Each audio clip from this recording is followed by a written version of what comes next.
Hello there, Assassins, and welcome to episode 33 of Rally of the Creed Live. We're an Assassin's Creed community podcast focusing on content creators within the community, news coverage, and everything that's related to the franchise. I just want to say, before we go any further, a massive thank you to everyone who's been supporting the show. We've had many great guests on and great conversations about the series so far. I would also like to apologize for the current delay on episodes. We're trying to rush through and get caught up as quick as we can, but it's taken us a bit longer than expected. Some of us aren't as good at editing, myself, so we're trying to get through it as quick as we can. I also want to remind you guys that don't forget to subscribe. On YouTube, currently 84% of our listeners aren't subscribed to us. And when you subscribe, it really helps out the channel, the podcast, and all sorts. So do subscribe. Tonight, I'm joined by my co-host, Cole 96. I do this every time.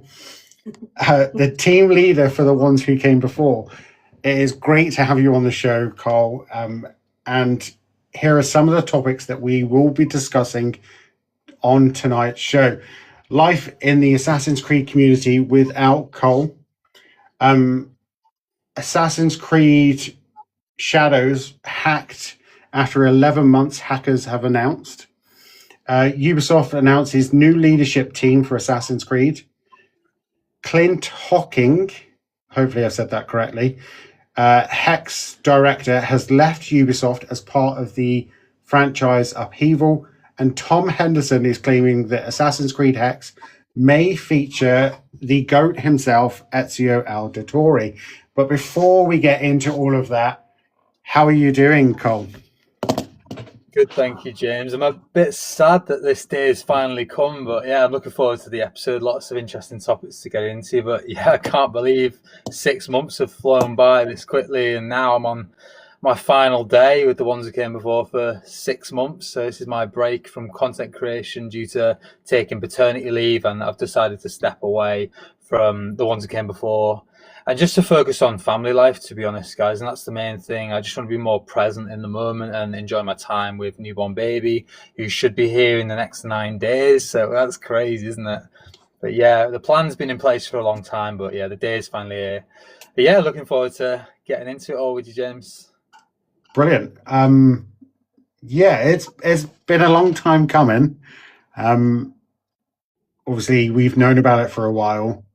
I think both of us have enjoyed our time on Rally of the Creed, so we've kind of just been sort of forgetting about it and just be like, oh, what's next week? Oh, what's next week? Oh, we're doing this, and then we've kind of forgotten about that. We've got to this point. So yeah, I'm sad to see you go, but we understand why you're doing it. So family comes first always. Okay. As always, we save up our stories this week for each other. Now, you have a long list of stories, so you can start first and I'll go after, because I don't have much going on this week. I think it's been a little while since we did an episode. I think, was it last one we did with, well, one that's not even out yet. We've got a pre-recorded one, which is really exciting. We'll tell you about that at the end, guys. But yeah, we didn't discuss our personal stories in that one, but I'll start with a non-Assassin's Creed story just to give you an idea of some of the madness that's been going on in my life, and then I'll sort of filter it a bit more towards AC as the episode goes on. So I thought I'd start with a trip to work, and normally it's just a normal bus route into North Wales. And on this Monday morning, I was just minding my own business. I think it was about 11:30 a.m. I'm just scrolling my phone as I often do. I've got an hour before work, and I passed the border into Wales, and on pops on the bus 2 drunk men, which is just so random because the bus is full of old people, and on get these 2 lads, and they're clearly in their 20s. I mean, one of them's got like a full beard going on, and he's doing all he can to convince the bus driver that he's a child and he wants a child single into North Wales. And the bus driver's like, you're not a child. And he starts shouting and swearing and going, I'm an effing child of God. Let me on this bus. Oh I'm a God. child.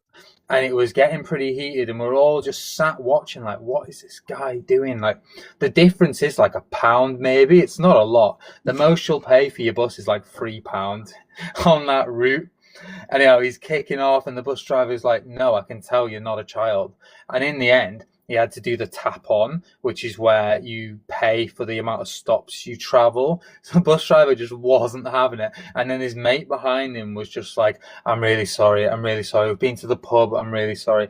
I was just like, what pub is open this early in the morning? Yeah. I reckon he means from the night before. The night before. They were dressed all scruffy. I feel like this is a running theme. Like, there's a few of my stories where I just bump into two random drunk Literally people. just about to say, there's something about you and drunk people.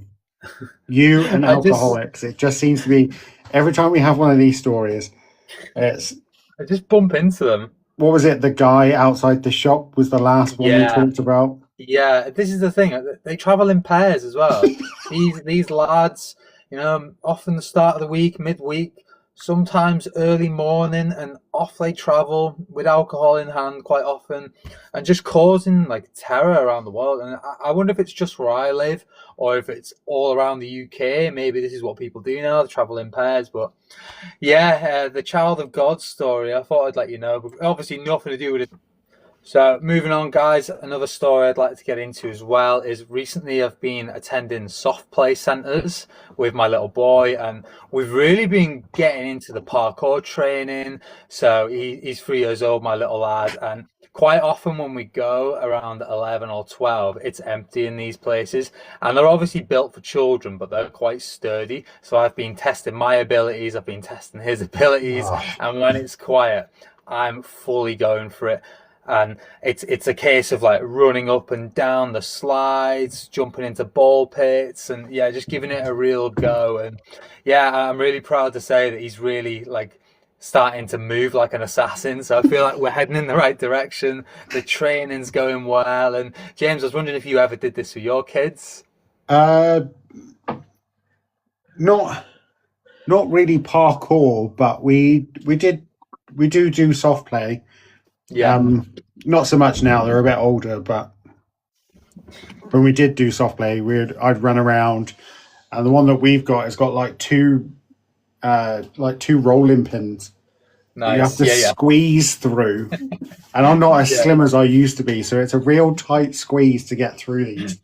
But yeah, it's good fun. I like soft play. I don't like the noise from all the children, but yeah, I quite like soft play. Well, I've been lucky it's been so quiet, and my wife's put a nice little comment, and she put, by testing his abilities, he means getting friction burn on the slides and crying about it. Happened one time in a race.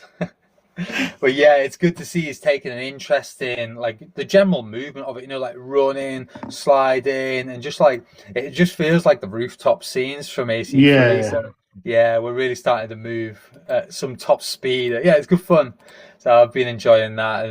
And moving my stories more, like leaning slowly towards more AC related. You guys might have seen on Twitter yesterday or X that I designed an Assassin's Creed vest for our newborn baby. So I actually have it here.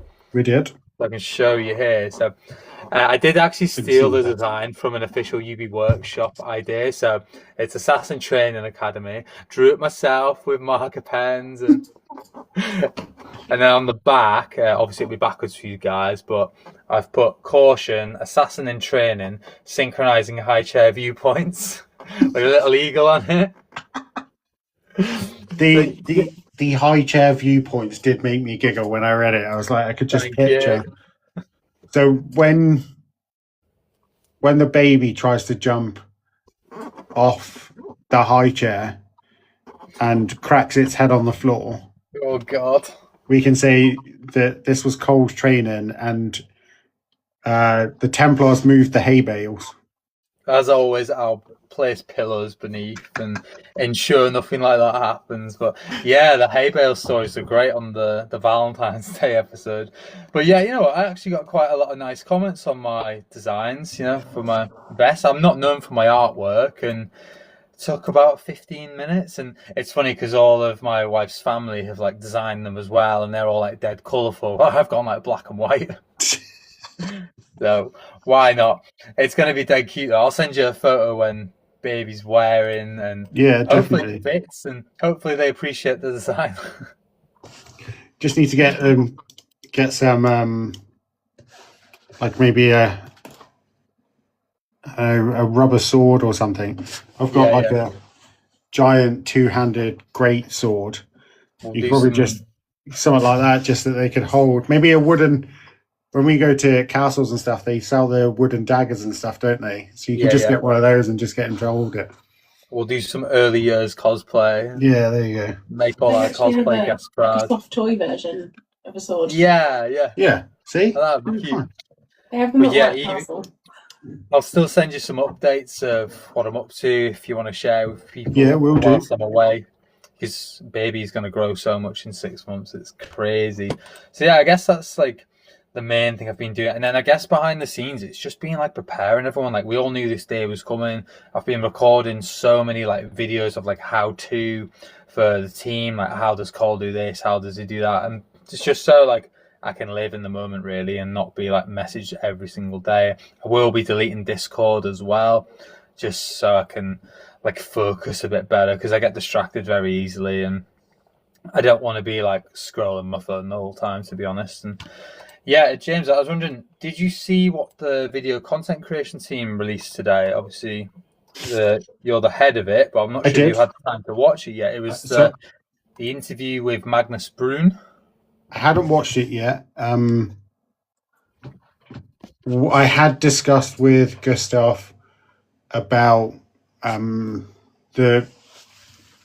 whole interview and stuff. I haven't had a chance to watch it yet, but from the clips I've seen, he seems like a really interesting guy to talk to. I'd say he was. I walked to work this morning. It's about 3.5 miles. So I had the exact amount of time needed to listen to the interview. And it was so good, It was really great. And if you guys have missed this, it's the interview with Magnus Brun by Gustav on the Once Again Before YouTube channel that dropped.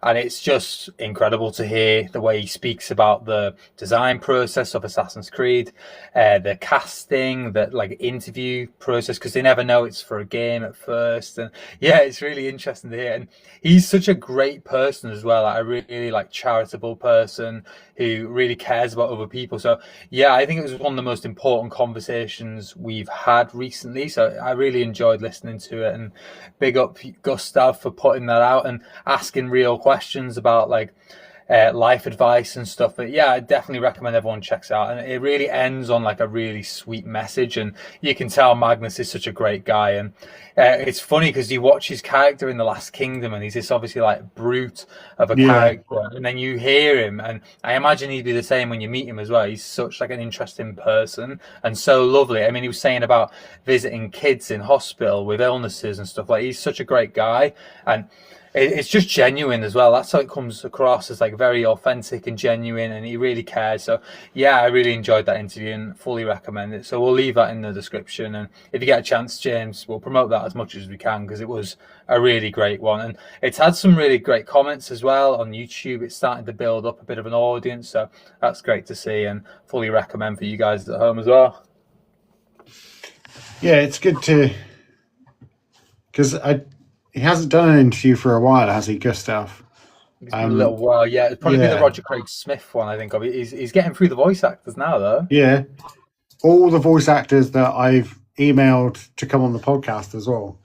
Oh, that's cool. Well, we've built a connection with them now, and I think I've interviewed in writing Magnus and Roger, so we already have this like basis to build upon. So that's really good, and yeah, definitely recommend that.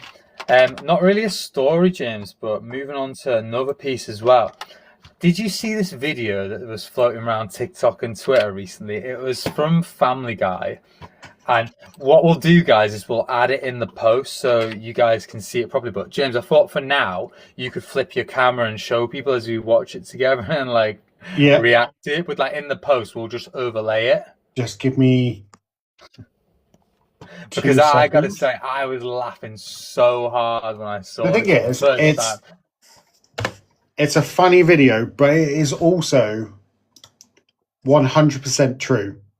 It is true, and it's a little bit problematic, so that's why I didn't bring it up in like a guest episode, because I don't want to upset anyone. But we're purely sharing it for good fun, guys. Obviously, there are like deeper meanings to it, which obviously representative of the real world. But yeah, we'll give you an idea of what it is. It did make me laugh. Right, you ready, guys? Here we go. Yeah, let's go. Daddy? I told you, when I'm finished, you can have what's left. There won't be any left. There's never any left. Happy Thanksgiving. Amazing. Daddy? I told you, when I'm finished. I think, honestly, I was crying when I first saw that. And whenever I saw it, I was like, this is so true. Do you know what I mean? And it was about 3 weeks ago, so it was when like all these games were getting cancelled. You know, like Prince of Persia, Watch Dogs was getting cut, and it was like, yeah, we've still got like 10 Assassin's Creed games in development. And then I just saw this on the timeline, and that was it. I was like, we have to, in the final, bring this up because it's just so good. How do you feel about it, James? I mean, as always, I try and see the positives in these things. While I agree with the statement of the video, I also think that if Assassin's Creed is the one that makes them the most money, which I think it possibly is, why wouldn't you put all your resources into that? I agree with the video. It's funny, and especially when all these games are getting cancelled, especially when the Prince of Persia one falls down and hits the table, because we know that that's definitely cancelled now. That's done, gone. But I don't know. I don't know. While funny, I think there's some truth to it, but yeah. It definitely airs what a lot of people have been thinking, but it's done in like a really funny way. Yeah. A great comment from Hidden Hype, who says, I saw this yesterday too and I had to cry from laughing. When I first saw this, I was dying watching it. I just thought it was so funny, even though it is like problematic of things that go on in the real world. But I actually love what they've done with it. And yeah, 10 out of 10. It's our artistic license has been used there. So yeah. It's commentary, isn't it? It's commentary on the business practices of Ubisoft. Yeah. Yeah, enjoyed a lot. 10 out of 10. Currently been uploaded by Gaming Bow Free, so we'll leave it in the description. I'm not sure if they created it, but when I saw it on Twitter, I think it might have been like the Hidden One or someone who shared it, but amazing. Keep up the good work with the commentary. I enjoyed it. Now, I guess my final one before we can move on to your tales, James, is that I stumbled across the motherload of Assassin's Creed movie props whilst on eBay. And you guys might have seen this already whilst doing your own research. Some of you might be merchandise collectors. I know I certainly am, but it becomes more and more expensive every time I look. But we'll add it in the post to show you guys. But we have discovered an absolute dump of Assassin's Creed movie props. And you can see here on the collage on the screen, James, you might flip your camera for now and then we'll just add it afterwards if you can see. This collection that someone has literally features so many of the props from the Assassin's Creed movie, and we're talking like Abstergo helmets, we're talking robes, necklaces, shields, we've got Aguilar's robes, weaponry, and I think you told me before, James, when you read the description, there's like 6 boxes worth of props. Yeah, six boxes worth of props. That is incredible when you think about it, and I'm just going to pull it up on eBay now to have a proper look at the listing. But so it says a job lot of actual props and clothings used in the Assassin's Creed film. Unfortunately, the warehouse company went bust, but before we could get authentication, as it can't be proved, by your own risk, but still great for those looking for costumes, such as school, small theatre groups, reenactors. Individual props and costumes can be brought separately. Just message if you like, and you can go visit and look through the crate the crate, and 6 very large boxes. So there's 7 different things. Wow. I mean, just to read off, guys, there's a huge list of things. 1 Templar glaive, 14 monk robes, 18 hooded black sleeve cloaks, 7 Templar necklaces, 6 Templar medals, and this list, it's like 100 items. It's ridiculous. 1 blue bloodied Abstergo trousers is crazy. And I tell you what, this is so real. You can tell straight away this is authentic. These are from the Assassin's Creed movie. There's no doubt in my mind. Yeah, you got like 8 Templar shields. There's various animal masks. There's so much in here. It's incredible. And where is it based? Do we know? Sheffield. Sheffield. How is this from the Assassin's Creed movie, which was filmed in Malta, and a lot of these props are from the Malta scenes, you know, where Aguilar and Maria are outside about to get executed. Yeah. How have they ended up in Sheffield, England? It's incredible. Do you reckon it's got to be like one of those? I don't know if you've ever seen it, but what was it called? Like they brought like the self-contained lockers that you. Are you thinking of like storage hunters and stuff? Yeah, Yes. Storage wars or whatever it was called. Yeah, they're great. I imagine it was kind of something like that. Yeah, and maybe they've just bought like a lot of them, but I mean, guys, this is currently going for £771.70 or best offer, but you get a lot of Assassin's Creed movies. Well, we've got someone here who won't be buying them. Hidden Hype says the Assassin's Creed movie is one of the worst movies I've ever seen, so I take it you won't be buying this. But Hidden Hype, that means that you must not have watched many films, because there are so many films, especially from the 80s, that are so bad. Like, it's not great, it's not perfect, but I don't think there's any film out there that is perfect. But especially when it comes to video game representation, as we've recently seen with the God of War stuff. I don't know if you've seen it, Cole, but I think it's really difficult when it comes to video games and getting it right and getting it correct. I'm tempted to message this seller, and see what I can get individually, because I was gutted when I missed out on Maria's it's like a star weaponry she uses in the movie, and Luma bought it. He was a big member of the Assassin's Creed community a few years ago. He's the big podcaster, actually. So devastated to lose out on that, but he had it on display and it looked incredible during his live stream. So I've always wanted something from the AC movie, whether it be like a prop, something signed, just because I always feel connected to that film because I was involved in the marketing in the UK and met the director, and I had a lot of cool opportunities with that. So I'd love to have a piece of it. And my wife actually has a piece of the Assassin's Creed, the Harry Potter and Philosopher's Stone set. She has I think it's a watch that was given to all members of the cast and crew, and it's super rare. So I'd love to have the Assassin's Creed version of that from the movie, which is my perfect thing that goes in a glass cabinet. So that'd be cool. But if anyone's interested, it is there. Buy it now. But I will be messaging, see if I can get any. Well, Sheffield's not that far from me, really. No, I thought that when it popped up, I was like, oh, Sheffield's not too far from. Carl, I wonder if we can work that into our trip to Scotland.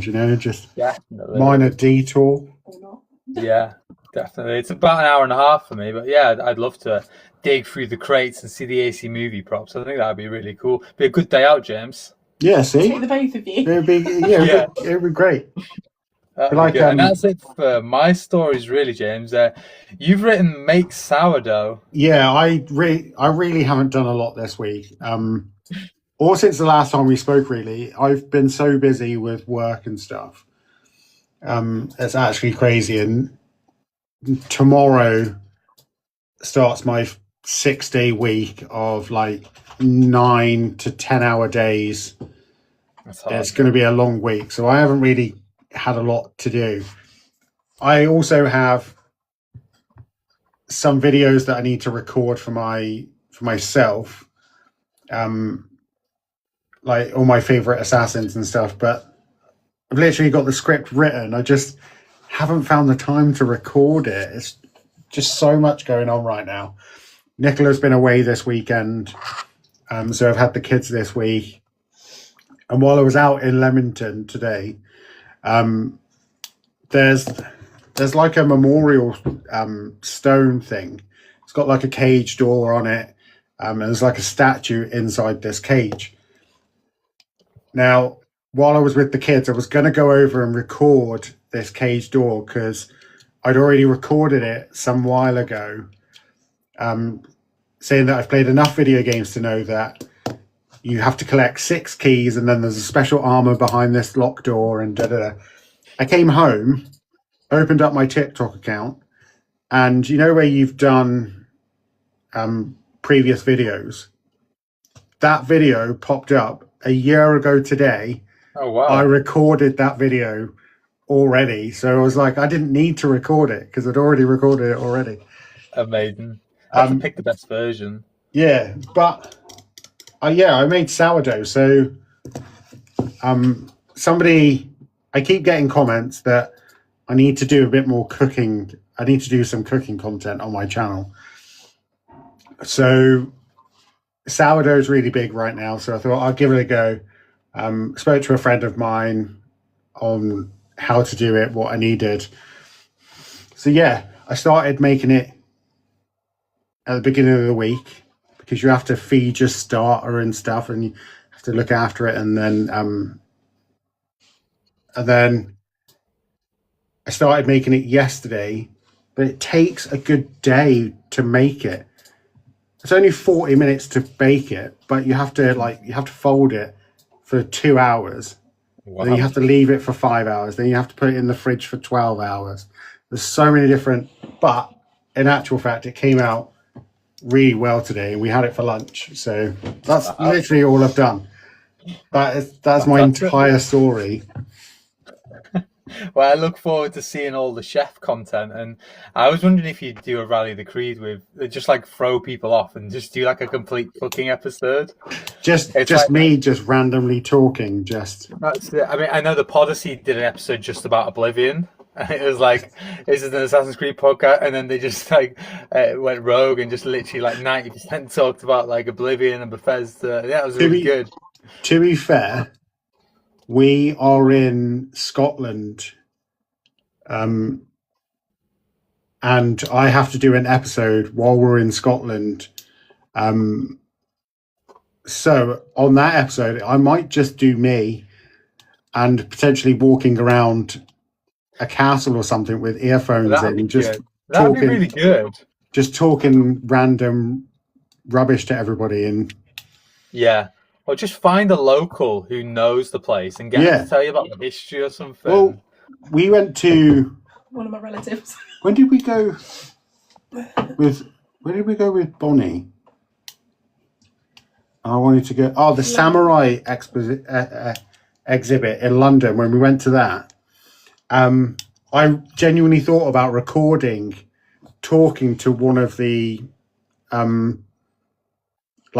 museum workers, because that would be great content if I could get to chat with somebody about the exhibit. I think that would be really good. So potentially that could be a coming episode where it's just me. We're going to learn about a castle, maybe talk some stuff, and I don't know, we're in Scotland, send some more pictures out there for a Scottish Assassin's Creed. Absolutely. I love Scotland, so that'd be really nice. We've had a comment, James. Whereabouts in Scotland are you going? So we're off to Stirling. I've just answered. We're off to a place near Stirling. So We could go to Stirling Castle. We could go to Stirling Castle again. We could go to Edinburgh Castle again. There's quite a lot of castles around. Because there's one in Chester because Chester Castle. Is one. Chester Castle where Edward the First died, because he died in Chester Castle. Oh, did it? There's not much there really. It's just it's pretty ruins. Yeah. There's There's not an awful lot of it there, and it's only open like 5 days a year. So I've only been once, and I remember the stairs were so difficult because I had the carrier, so I had my little boy. Oh, yeah. But I had to take him up the stairs, and there's like jesters and things around. But yeah, I think they're trying to do more to reopen it. But I love castles as well, James. We used to have National Trust memberships, so really cool. I'm sure you'll see all sorts in Scotland. We have English Heritage. Very good. We went to Hardwick. We didn't do much, but we went to Hardwick House. Not familiar with it. We'll get a picture Hardwick on screen, Hall. guys. Sorry, did I not tell you this? Is this the Harry Potter one? Yeah, this is where Manor. this is where they recorded Malfoy Manor. That's cool. But we love castles and stuff, so we go quite a lot, and I just love going around and being in history. I absolutely am petrified of heights. I hate heights so much. But ask me to go to London, go in the London Eye. It's a no, categorically no. I don't trust it. I don't trust modern architects, builders, what have you. If I need to go up to the top of a castle to take a picture, I'm there. That castle's been there for hundreds, thousands of years. I'm on it. I have no problems doing it. Very good. Well, I guess we best jump into the news, James. Do you want to read the headline? So what you done? Right there. Cole's final episode. So life in the Assassin's Creed community without Cole. Are we talking in the Discord server without you around? Or yeah. How? Because this is something we've talked about before. That you specifically, you started the ones who came before, and you're taking a voluntary hiatus for your family, and what have you. How I know you said you're deleting Discord and stuff, but how do you feel about taking that step back? You haven't especially when it comes to the ones who came before, you guys haven't taken a step back from the ones who came before since you started it. So how are you feeling about doing that? You are right. I've never stepped away from it. I've never had a break from it. I've done it my entire life. Through difficult times in my life, grieving and stuff, I've always had that to fall back on. I'm thinking, for example, when my grandparents died, I would be, for example, at a funeral in the day and then writing articles on a night. Like I'd always compartmentalize. I'd use this as my escape, and this has always been my escape. And to have life without it, it's going to be difficult for a time because I'm pretty much like the puppet master. I run so many different avenues of the ones that came before.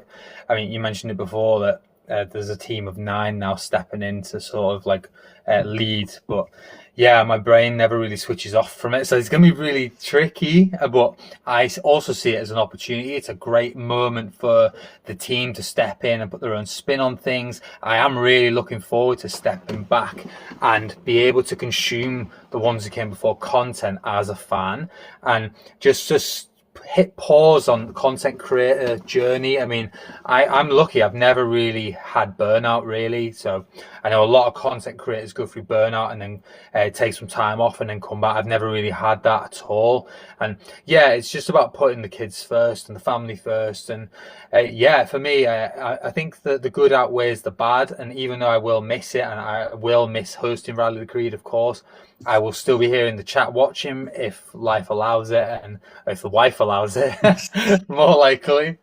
But yeah, I'm looking forward to it, and I think just see it as a big opportunity for the team, and I'm looking forward to seeing the direction you guys going with it. And I'll be watching all the stuff just as a fan, not as a critic or a boss or anything.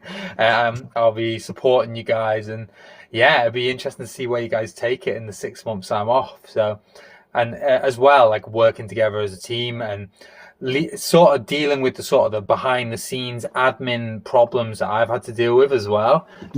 How do you feel about it, James? Because you're the leader of the video content creation team. You've got a big role to play now. Yeah, so it's a very big role, and obviously it wasn't something I thought was going to happen. I would have been more than happy with just the host of Rally the Creed, but I do love the fact that I get to talk to some great video content creators. Kelvin, for instance, is absolutely fantastic. And getting to pick his brains about videos and stuff. And then we've got Sophie, who has recently joined, and I've been talking with Sophie, and we're getting stuff together in such a way that we can get as much content out as we possibly can. And it's really difficult right now, considering we have no Assassin's Creed news to talk about. We have nothing really to engage with. So it's trying to find something that can keep us relevant. So we're not just posting random stuff. Yeah. But yeah. And to answer the question in the chat, Hidden Hype, do I work for Ubisoft, Assassin's Creed or something? No, but I'm one of the ambassadors for Assassin's Creed here in the UK. So I work alongside Ubisoft on quite a lot of things.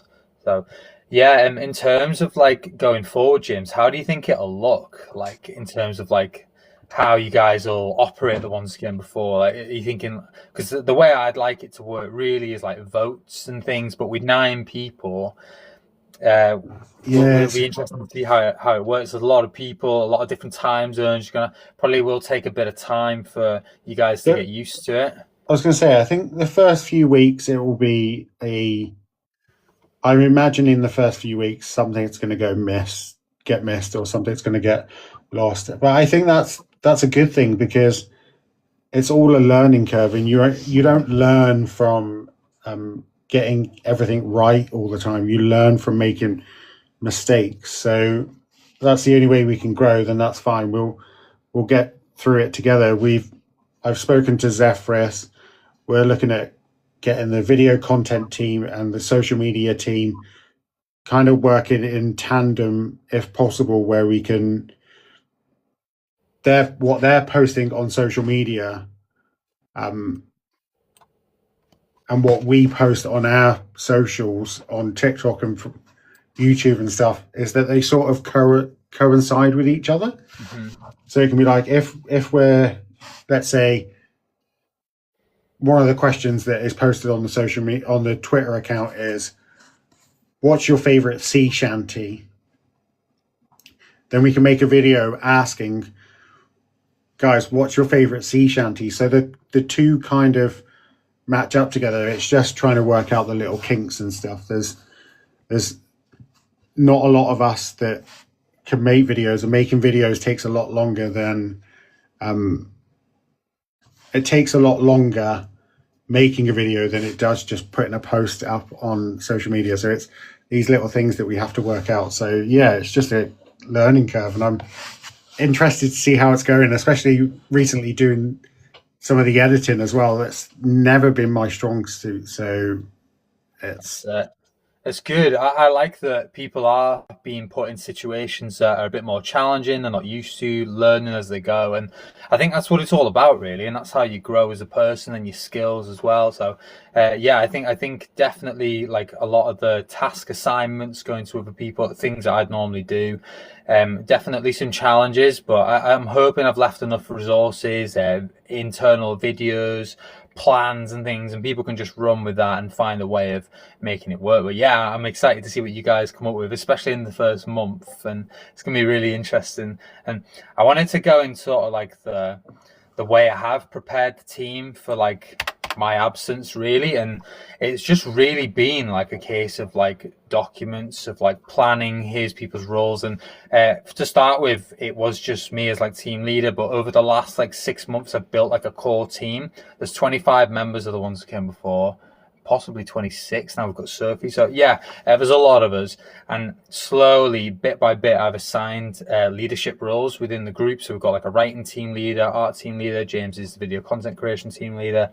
And within that space, there's the core team, which all these guys are part of. So all leadership decisions will be made by this internal core team. And yeah, I'm really excited, especially if we do get news on Black Flag, like what direction you guys are going to go. And hopefully we can keep our content remaining unique and innovative and stand out from what other people are doing. And that's something we've always aimed to do. And James, how do you feel about hosting the podcast by yourself? Obviously, you'll have a lot of different guests each week, but are you excited? Do you see it as a challenge? I'm excited, nervous. It's a challenge. It's so because I can't have. It's not off days, but I need to make sure that everything's set up. It's right where it should be. We're doing what we need to do, but there's a lot that I need to do, especially now that we're editing some of the videos as well, and we're making the thumbnails and all these different things. There's so much that I need to manage my time with. There's going to be a struggle, but I think if I can get a block of guests together and sorted, that I can kind of one evening just smash out all of the social media posts, the little thumbnail that we use, so that we're there already. Then I can get the thumbnail and everything's sorted and ready, because that's the bit that takes the longest. Yeah, it's not necessarily editing the video, because we've got the prompts and stuff, but when we're the bitsy is finding the pictures and moving everything around and writing everyone's name down and making sure everything's fine and it all fits okay and it all looks great. It's really difficult. I just want to answer the hidden hype. I'm a chef and I work Monday to Friday, occasionally a weekend. This week I'm working 6 days.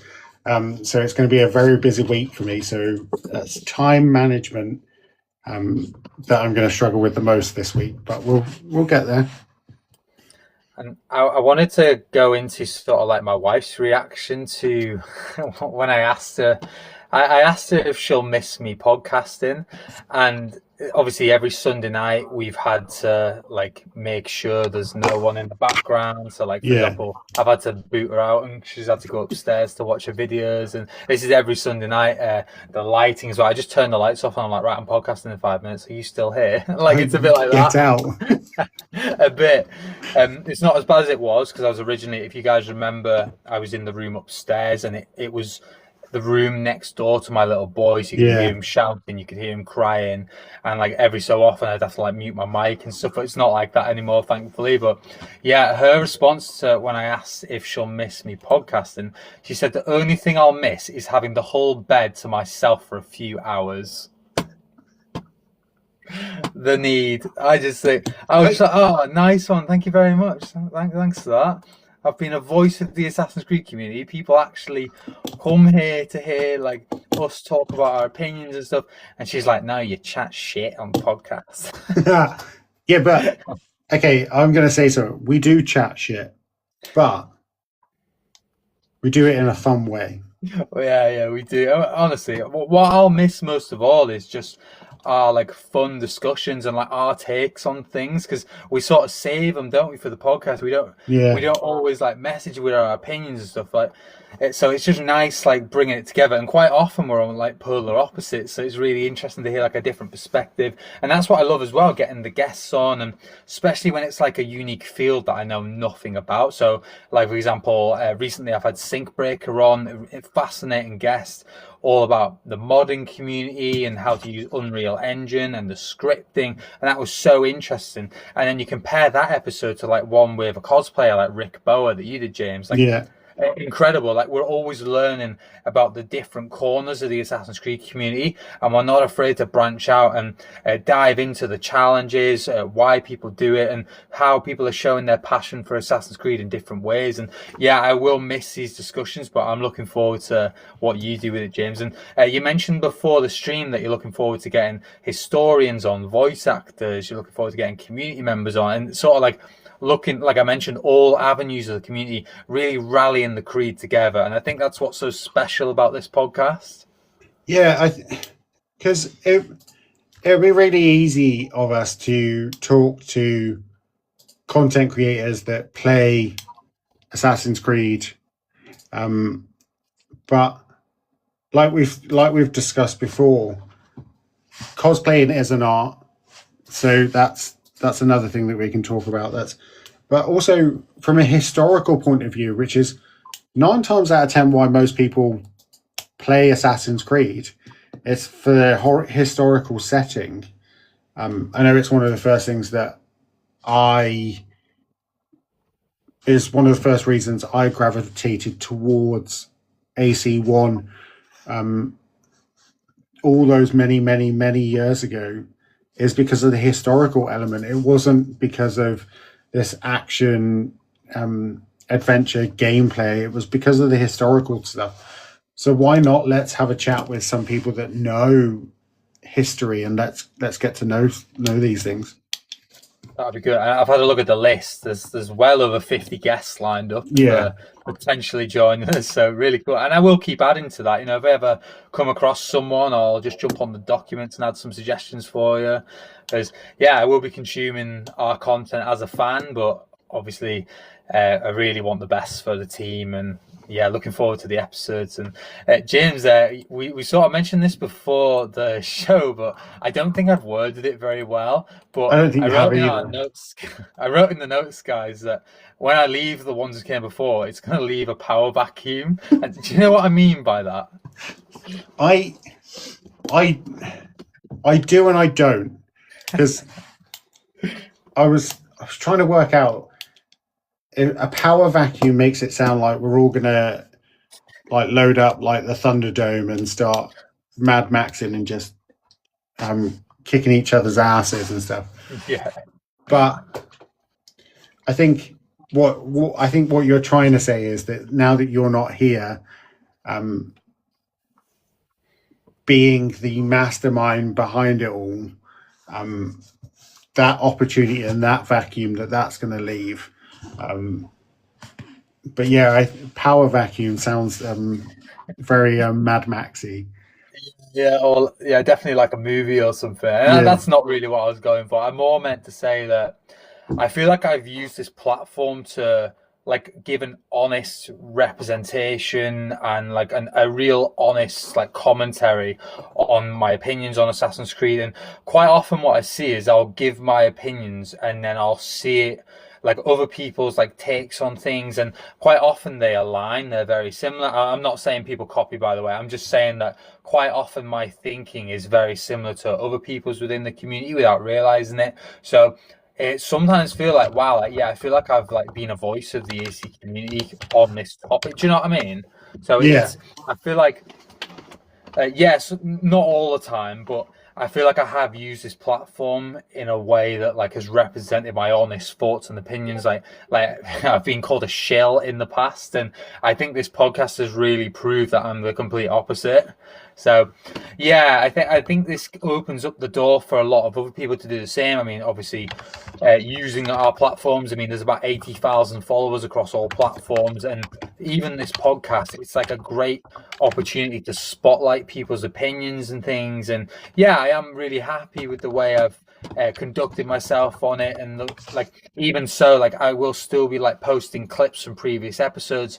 I'm on episode 15, so you will still see the clips of me, and it's not like I'm like gone. It's not like I've died, which you mentioned before. Some of the wording of the post we've put out it definitely sounds like that, but which I didn't mean to. But one thing I will say as well is that I'm hoping this hiatus doesn't affect my relationship with Ubisoft.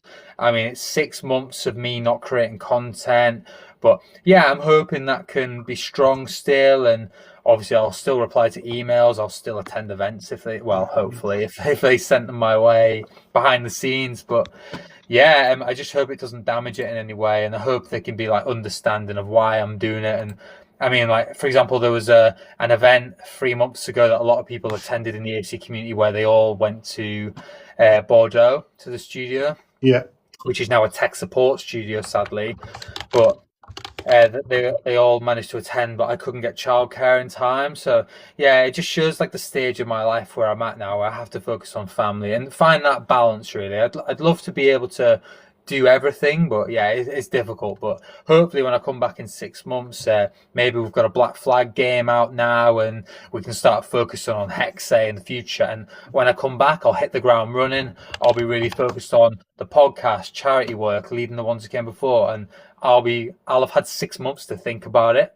And that break will hopefully spur me on and make me a better content creator, because I sometimes think that if you don't have a break, then you're just always going. Maybe you can't get the best out of yourself. But yeah, I think the break will do me good, and hopefully come back and be the best version of myself, hopefully, and best version of myself for my kids as well. That's the main thing, really.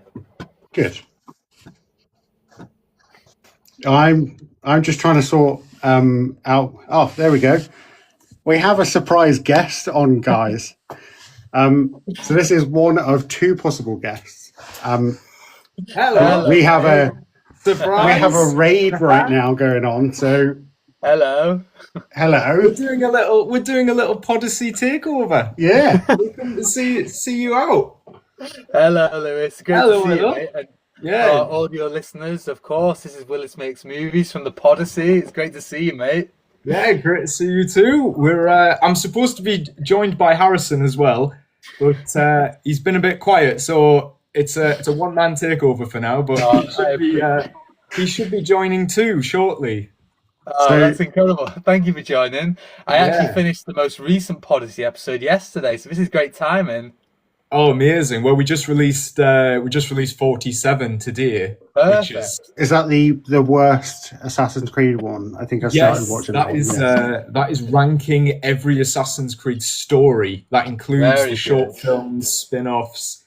It's about 3.5 hours long, so it's our longest episode yet. Yeah. Because I can't listen to any podcasts or anything in work anymore. I have to sort of like split it up over like 4-day window. Like half an hour here, an hour there, and like watch it like over several days. But yeah, it's going to be a long one. It's going to be a long one in that case. We yapped for a long time. It is pure yapping. But no, I appreciate you taking the time to join us for my final episode. It's great to see you. Yeah, of course. Well, like I say, Harrison is meant to be here too. Yeah. I don't know where he is. I have messaged him. But he should be on the way as well. Fingers Amazing. crossed. Oh, that'd be good. How have you been, Lewis? You good? Oh, good. Yeah. Apart from having an existential crisis about Assassin's Creed, aside from that, just after the lasers episode. Yeah. I enjoyed that one. That was an eye opener. We'll put it that way. Lasers, obviously, someone who was very in tune with the franchise and now has took a step back. And changed his content format entirely. That did sort of resonate with me a bit, sort of going, crikey, is he the future me? Is that what needs to happen in the future? It was very eye-opening, but it's been a while since that episode. I feel like I've came to my senses a bit more, and we're still on the Assassin's Creed grind. Of course we are. Good. Yeah, I saw you'd release a video about Ezio in Hexe, apparently. So yes. I've got that one lined up. We'll be discussing that later in the episode as well. Yeah, that would be very interesting. Yeah, I tried to get that video out as soon as possible. It's like, even going to edit this well. I'm just going to stick some Brotherhood gameplay in the background. I just need to talk about this. That's all you need. It's such a big topic. And yeah, Tom Henderson's churning out the Hexe drip, isn't he? And the topics.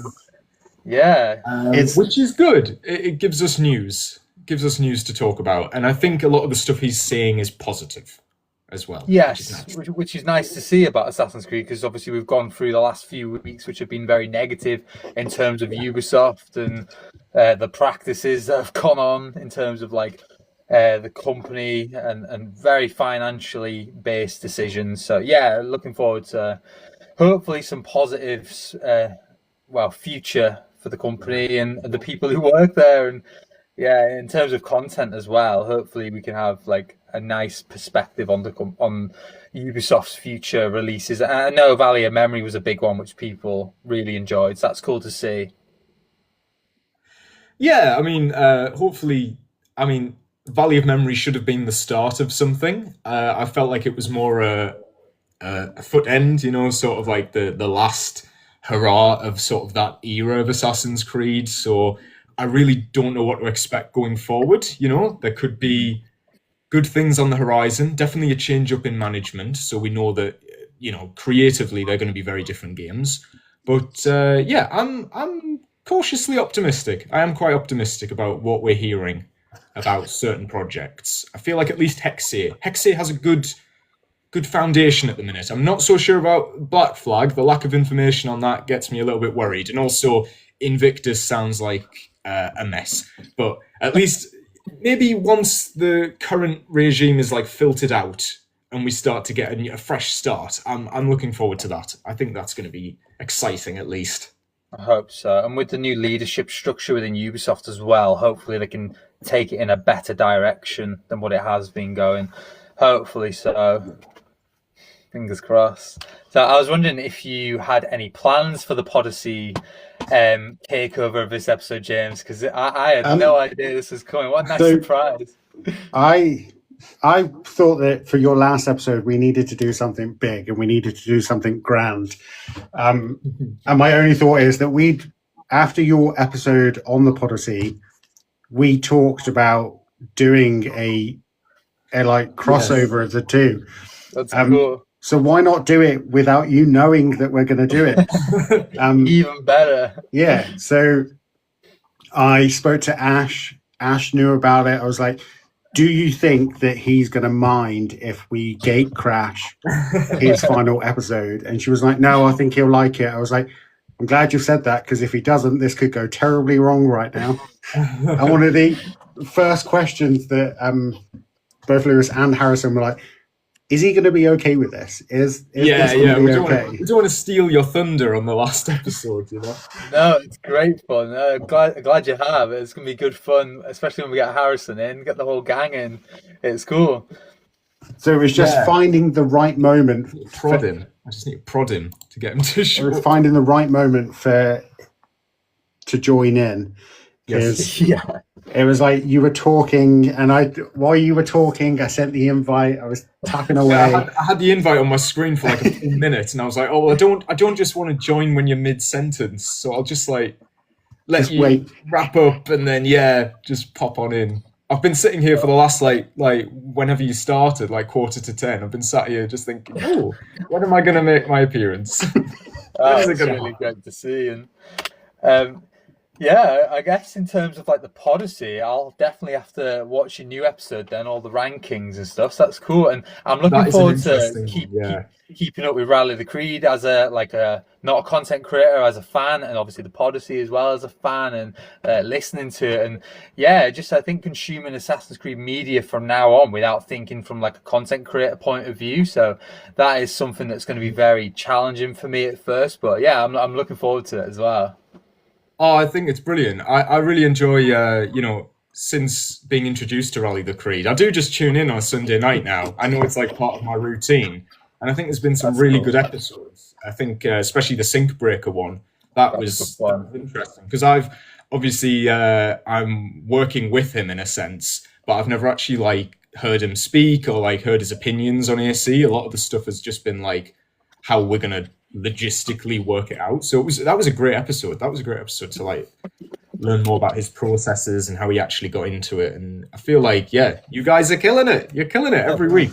Some good guests as well. And I've just finished listening to the interview with Magnus, and that was incredible. That was really interesting, especially to learn about the thing that stood out to me was when he said the mocap was done like gender neutral. There was just one person who did the mocap, and it wasn't like male, female specific. And I thought, oh, well, you can tell that. You know, it's not like she's not prancing around. And I thought, oh, it's an interesting note, that. Yeah, it was really, that's the bit. So I haven't watched the whole interview yet, but there was a bit I clicked on, and it was literally him saying about the mocap that he did it for both male and female Eivor, and then her voice actress just came in and did the voice stuff for her. And I was like, that's so weird, because I actually think they move differently as well, but maybe I'm just, I don't know, maybe I need to go back and... Maybe they move differently, but it's like just randomly like chosen which animations they're going to use just to try and keep it a bit different. I mean, he also said something very interesting at the end. I don't know if you've watched it all the way to the end. I did. I haven't. He's asked what projects he's working on in the future. Yeah, and I got a little hint that perhaps he's working on maybe something Ubisoft related, which does line up with something like I think last year, Bayek's voice actor, Aya's voice actor, and Magnus as well posted a photo all at the same time of them in like a recording booth.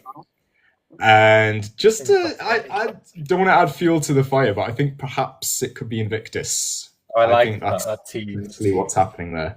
Maybe, because I wonder if he would go into like another video game and be like a main voice, because it would just be very similar, because Eivor essentially is Magnus's voice. Oh, absolutely, and I think he does a fantastic job. Like, say what you will about the game, I think could his listen to him all day. It's good because it's like not what you're expecting from a Viking. It's very like gentle, smooth. I think. Yeah, exactly. Smooth as well. It's just he does deliver a really good performance, and the moments where he's allowed to shine in terms of like giving Eivor characterization, like at the end particularly, I felt like, man, he's really good.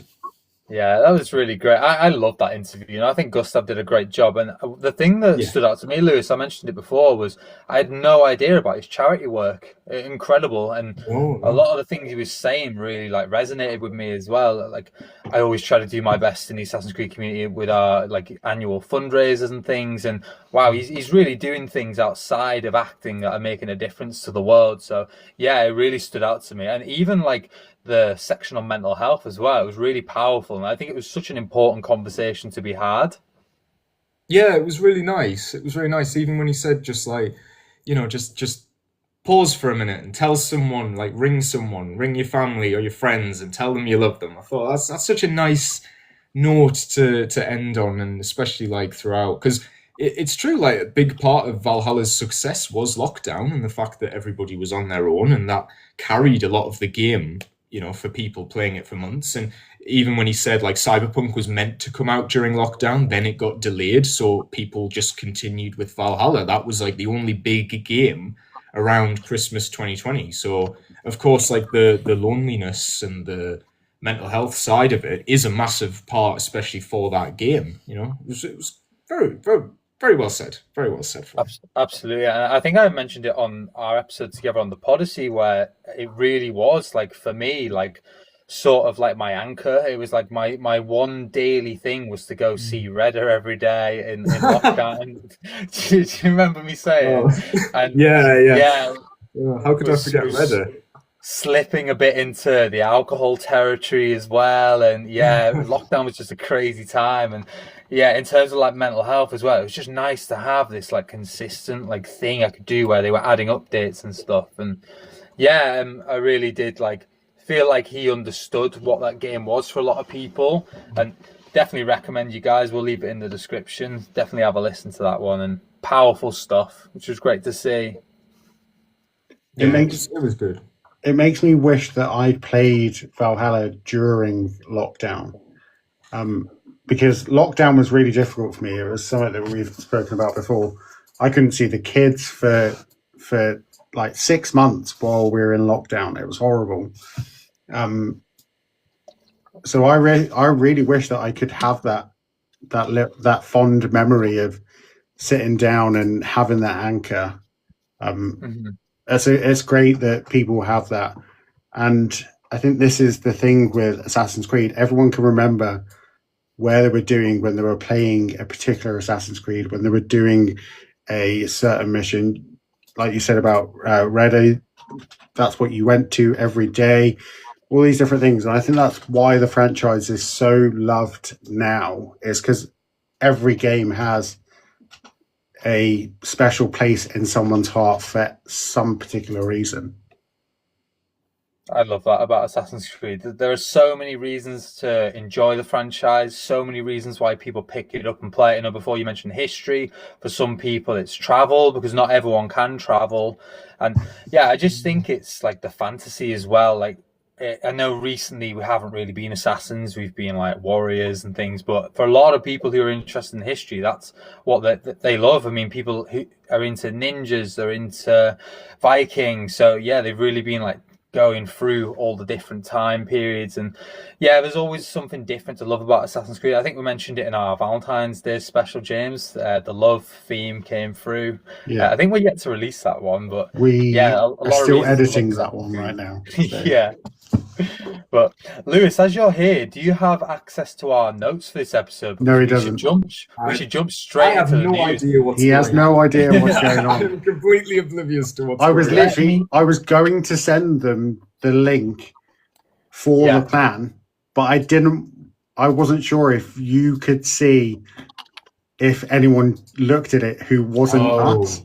So I didn't want you to be finding out that someone else was going to be looking and be like, who's looking at these notes right now? What's going on? So I actively did not do any of this. I was like, this is what we'll be talking about briefly. Like, he'll just be talking about his good bits, what he's missed, what he hasn't missed. So yeah.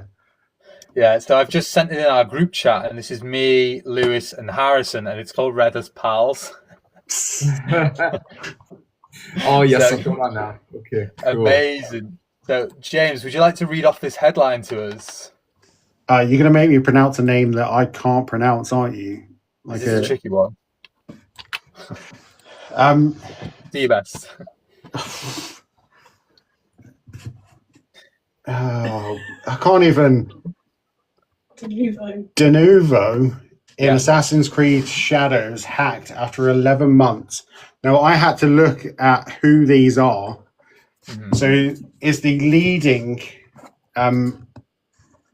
anti-tamper and digital rights management software designed to protect video games across PCs, consoles, and mobiles.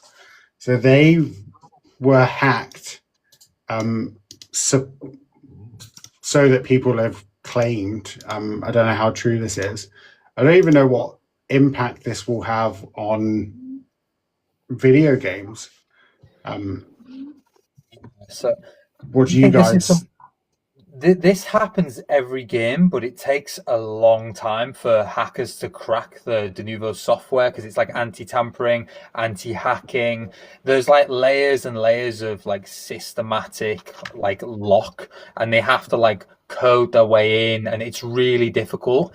And if I'm understanding this correctly as well, they frequently update this so that it can't be hacked. But now it has been hacked, people are more likely to like download Assassin's Creed Shadows illegally. So this could in fact see Assassin's Creed Shadows on like torrent sites, for example, and it might lead to a decrease in sales because more of these people are hacking it and downloading it illegally.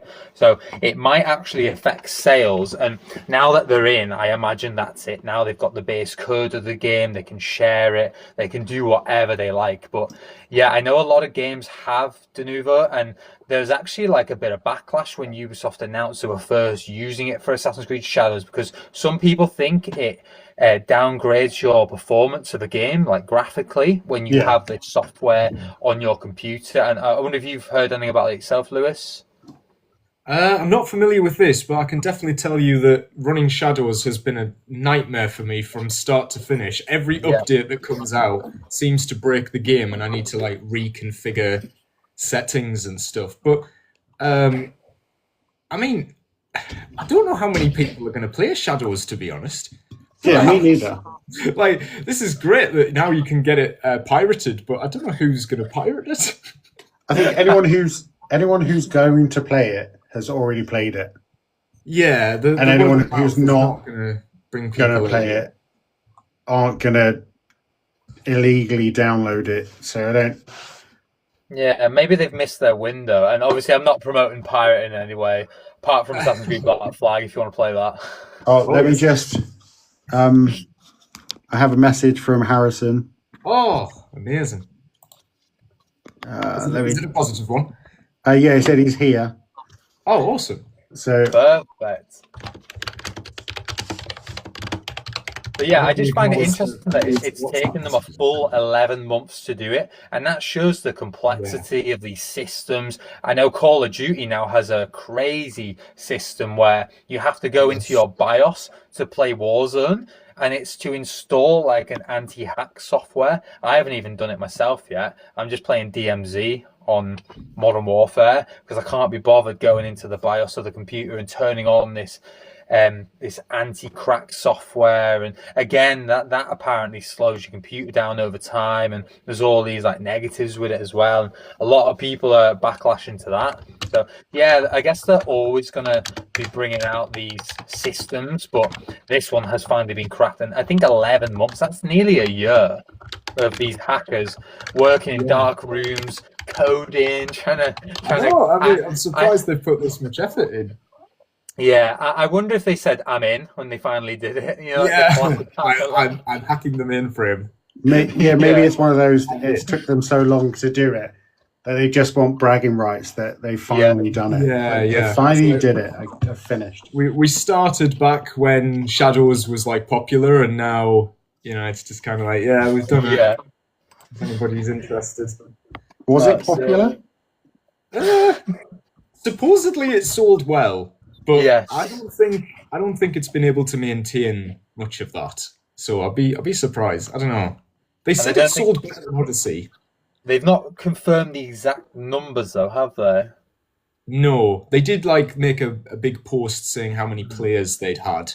Yeah. But, so yeah. I don't know. It's Shadows. Nice and vague. There you go. What I'm worried about. Harrison has an invite.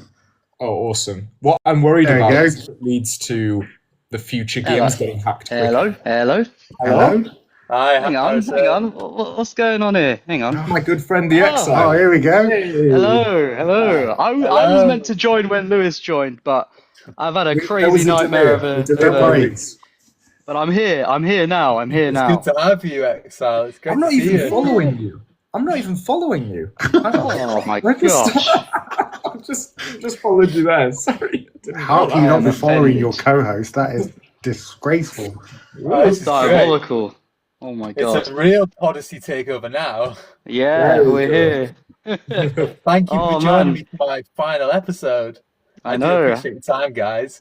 We're just working our way through the news now, House, and we've just gone on to hackers have cracked Assassin's Creed Shadows, and we're now moving on to the leadership team for Assassin's Creed, which was announced. So how do you guys feel about this? I think this is a massive win. Yes. From what I've seen, obviously this is... I didn't know these guys very well before they were announced, but considering that they've been a part of some of the best Assassin's Creed games and Black Flag, I guess it kind of there are positives and negatives, I guess. So, but we'll see. I'm really excited for where they can go with this, and I think it will be a good refreshing moment for everybody. And to give you guys listening as well a bit of an idea of the new leadership structure within Ubisoft and Assassin's Creed, we have Martin Schelling, who's been named the head of the Assassin's Creed brand. He's going to be responsible for the overall strategy and long-term vision of the brand. He's done lots within Ubisoft. He's had production roles at Ubisoft Montreal, working on Revelations, Black Flag, Origins, and Valhalla. We have Jean Gouzdon, who's now the head of content. He's been on so many Assassin's Creed games. Most recently, creative director on Origins, Black Flag. He's done so much in various roles, and we actually have a list here. So he's worked on Assassin's Creed 2, Assassin's Creed 1, Brotherhood, Revelations 3, Project Legacy, Unity, Syndicate, Rogue, on top of the games I previously mentioned. So he's done so much. So to have him at the helm, the new head of content on Assassin's Creed, it fills me with a lot of positivity. And then the final role we have is Francois de Billy, who is the brand's head of production excellence. So he too is a company franchise veteran, and he's had production director positions on Valhalla, Origins, Black Flag, and more.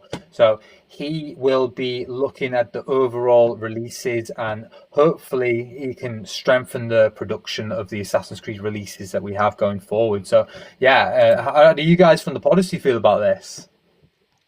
Ooh, I don't know. What do you think, Lewis? I'll chime in after you. Yeah, we purposefully didn't talk about this on the most recent episode. I think it's good. Obviously, they're bringing in people who have proven success.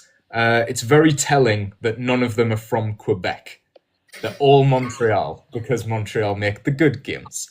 And it sets us up in a good direction. I was a little bit worried when we found out that Yves Guillemot's son was now in charge of like Vantage Studio. I think, yeah, he's in charge of Vantage Studios, not just Assassin's Creed. And that sort of made me go, oh, well, he's just going to put his mates in charge and they're just going to, NFT the hell out of it. But it's nice to hear that, no, they've actually looked back on the franchise and went, right, who actually made this work? Who are going to be successful? And they chose the right people, in my opinion. It could have been a lot worse than it is. It could have been just Quebec. Yeah. I'm kind of the same with Lewis, It's like, well, I mean, we'll have to see. Just because we have hopeful names under it doesn't mean, this gameplay might change drastically and story and stuff. So we'll have to see. But I mean, in the sort of situation I guess it's the best that you can sort of hope for. You guys know me though. I'm a bit more of a skeptic at this point when it comes to the future of Assassin's Creed. So we'll see. I'm happy to see what happens. Yeah. So this is great. So Cole is normally the skeptic and very unoptimistic, whereas I'm very much the opposite, and I'm very optimistic. So are you both I'd say I'm more optimistic. I'd say I'm the optimistic one. Yeah, far too much credit sometimes. Yeah, you've still got the hope. For me, it's like, I mean, I don't know. I've lost a bit of Assassin's Creed hope, but I'm curious to see what Hexe is going to be. I actually am quite, I don't know if excited is the word, but definitely curious to see how that goes. And like overall, I am very, again, I don't think excited is the word, but I'm very curious to see like what happens. The part of my brain where I'm just like, well, I've been let down too many times now. That bit takes over where, it's hard to sort of see it in an optimistic light. But we'll see what happens. We'll see. If it's good, then I'll say great. It's good. Yeah, I think that's very valid, to be fair. And also with the reshuffle, we've also found out that Clint Hocking, who was the director of Assassin's Creed Hexe, has actually left Ubisoft. So I was wondering, how do you guys feel about this? The director of the next mainline title for Assassin's Creed Hexe leaving partway through development of the game. Do you think that's something we should worry about, or is this like part of the new vision for the game? So I personally, it's not great that they've left halfway through development. That's never great. But that being said, hopefully there was a good foundation that when he left, the new guys coming in can kind of take off from where they've left off, and we don't get like, let's say the first half of the game is great and then the second half not so much, or the other way around. Let's try and get a cohesive. So I'm I'm optimistic, but also it's never great to see someone leave halfway through a project, especially when you're the director of that project. You're the spearhead. You're the leader. It's never great. Yeah. Do we know why he left? Have they said, or is it just It was this just that guy's it was left? because of the upheaval of the new leadership. So I'm guessing it's probably because these.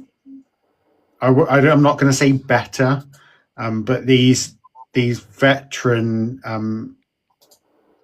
the veterans of Assassin's Creed have come in and taken over slightly. I almost like a, well, you're not trusting me, so I'm out of here sort of thing. That's how Right. I read it anyway.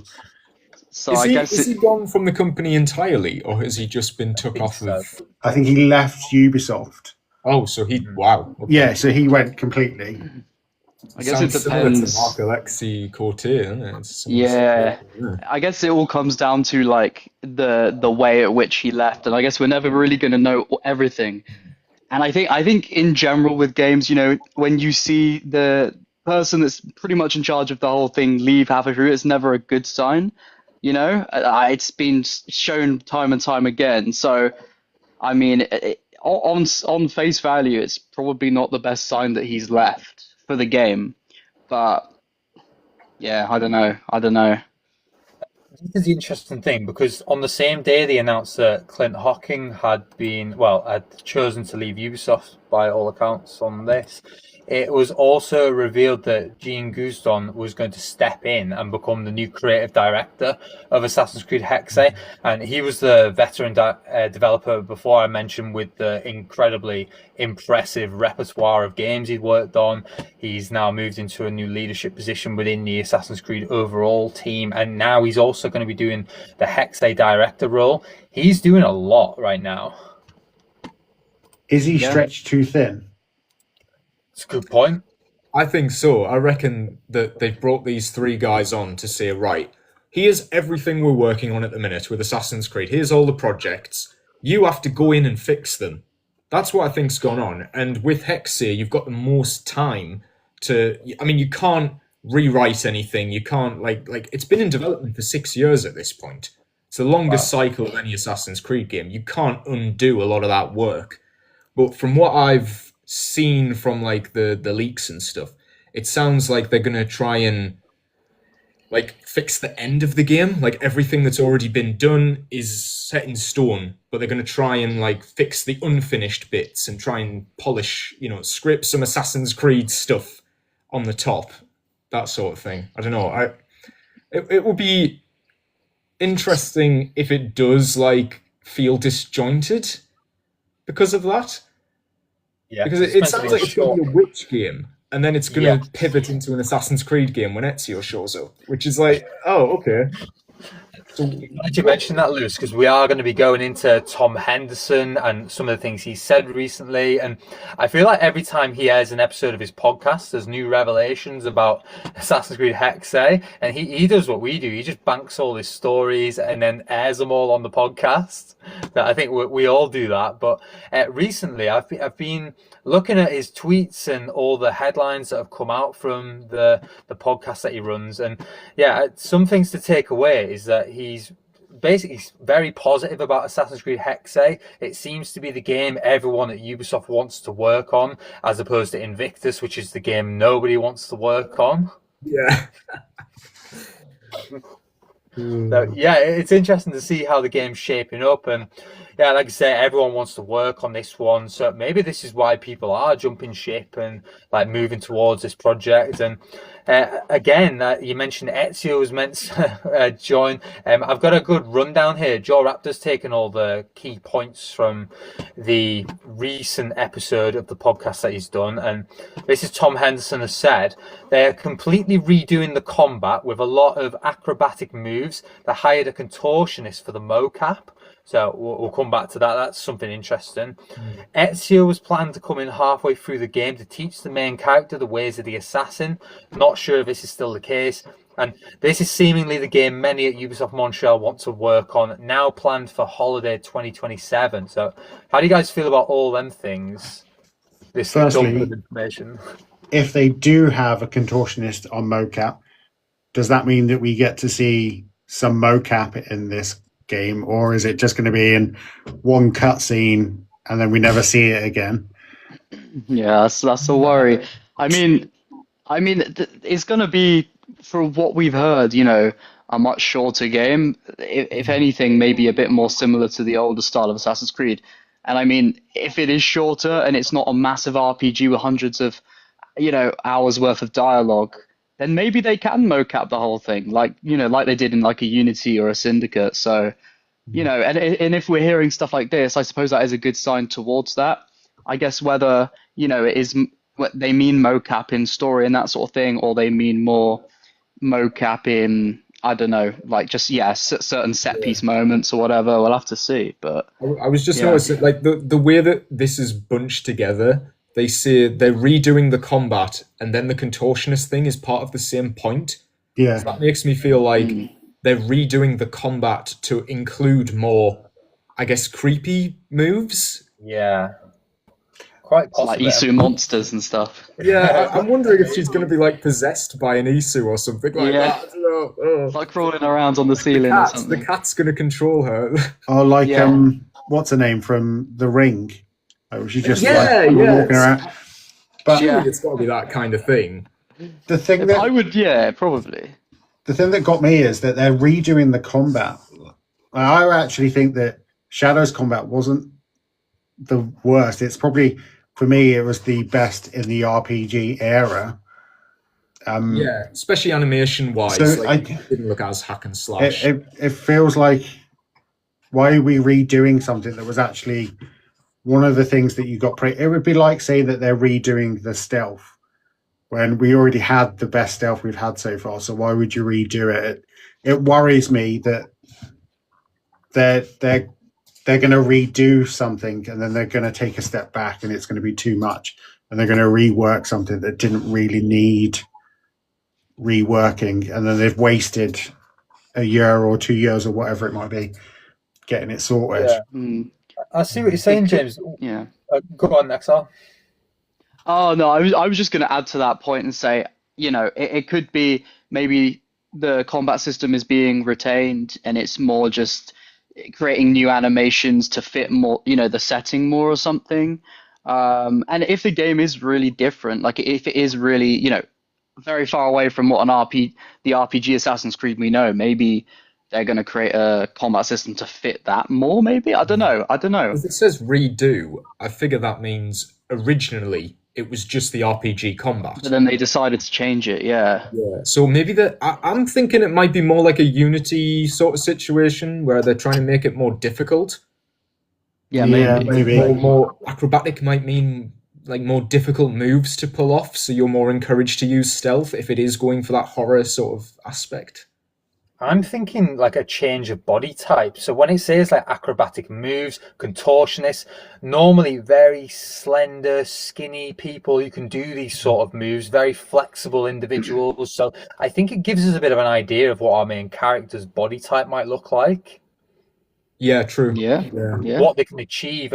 We've never really had someone who could like scale a building so high and then climbing through a window at the top, and like there was actually, like, this is probably not a good example, but I listen to a lot of like serial killer podcasts, and there was one about a murderer who climbed in through a window in Russia, and to get up there they'd have to scale a house from the side, climb up onto like impossible jumps and things like I'm thinking like James Bond movies as well, like actual like contortionists who can move like get up like impossible scenarios. Like I'm wondering like sneaking through like a crack in the window and stuff, things we've not seen, like impossible scenarios. This is what they can do though. It's just a really weird redoing. It just seems it's just a word that's just not sitting right with me. Sounds like they put a lot of work into it. Now they're starting from scratch. Yeah, so it's worrying me. Yeah, perfect it. They're not. That doesn't sound like they're adding to it. No, they're remaking. Yeah, I'm going to throw in a bit of a curveball to this. When I first read this, and I read Contortionist for the mocap, I thought the Contortionist is going to be a playable cat. So it's actually they're going to be doing like cat moves. There's more caps the cat now before it was just animals. You know, like Dishonored with the rats, where you can control small rodents and like creatures. The way a cat would move, you would need like a contortionist. So we've heard there's going to be some kind of like cat powers in this. Wouldn't you just mocap a cat? This isn't the main character. This is you controlling the cat, and they've got in a small contortionist to like do the moves of a cat jumping. Maybe it's like the musical. Maybe it's like a human cat. Oh god, that's why they need my god. If you were gonna, wouldn't you just mocap a cat? Just like stick a mocap cat on a cat and just let it run around. Real onto the set. Like if there's an animal, they usually get the animal. Oh, okay. Maybe it's a big cat. Just an oversized cat. Okay. So, how does everyone feel about Ezio appearing halfway through the game to teach the main character the ways of the assassin? How do we feel about one, Ezio coming back, and two, I have a real issue with the halfway through the game bit. So this is another thing that we're playing a good portion of the game where we're not an assassin. Yeah. I mean, for me, I think if anyone else than Darby McDevitt was doing the story, I would be worried because, you know, with all the, you know, for example, the story of Shadows, you know, if they added Ezio into that, they would have absolutely, in my opinion, like butchered his character. So like knowing Darby's doing it, someone who has proven, you know, time and time again to have an understanding of Assassin's Creed and the type of themes you can explore in those games. You know, he's done Revelations, which is an Ezio game. So I do trust that he would probably be able to do it tastefully.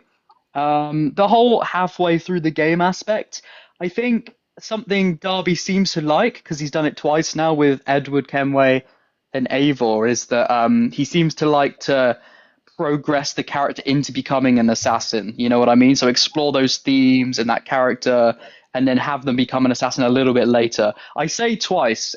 Eivor never became an assassin, actually, so he's done it once. But so maybe it could be something like that, you know, where, you know, knowing what Darby's like as a writer in Assassin's Creed, I don't think he's going to let the game have nothing to do with Assassins and Templars until halfway through, or you know, sort of brush past it. I think even if you don't see Ezio and you don't, you know, see the Brotherhood properly for the first half of the game, I think narratively, I'm sure it will still cover, you know, what an Assassin's Creed game is at its core.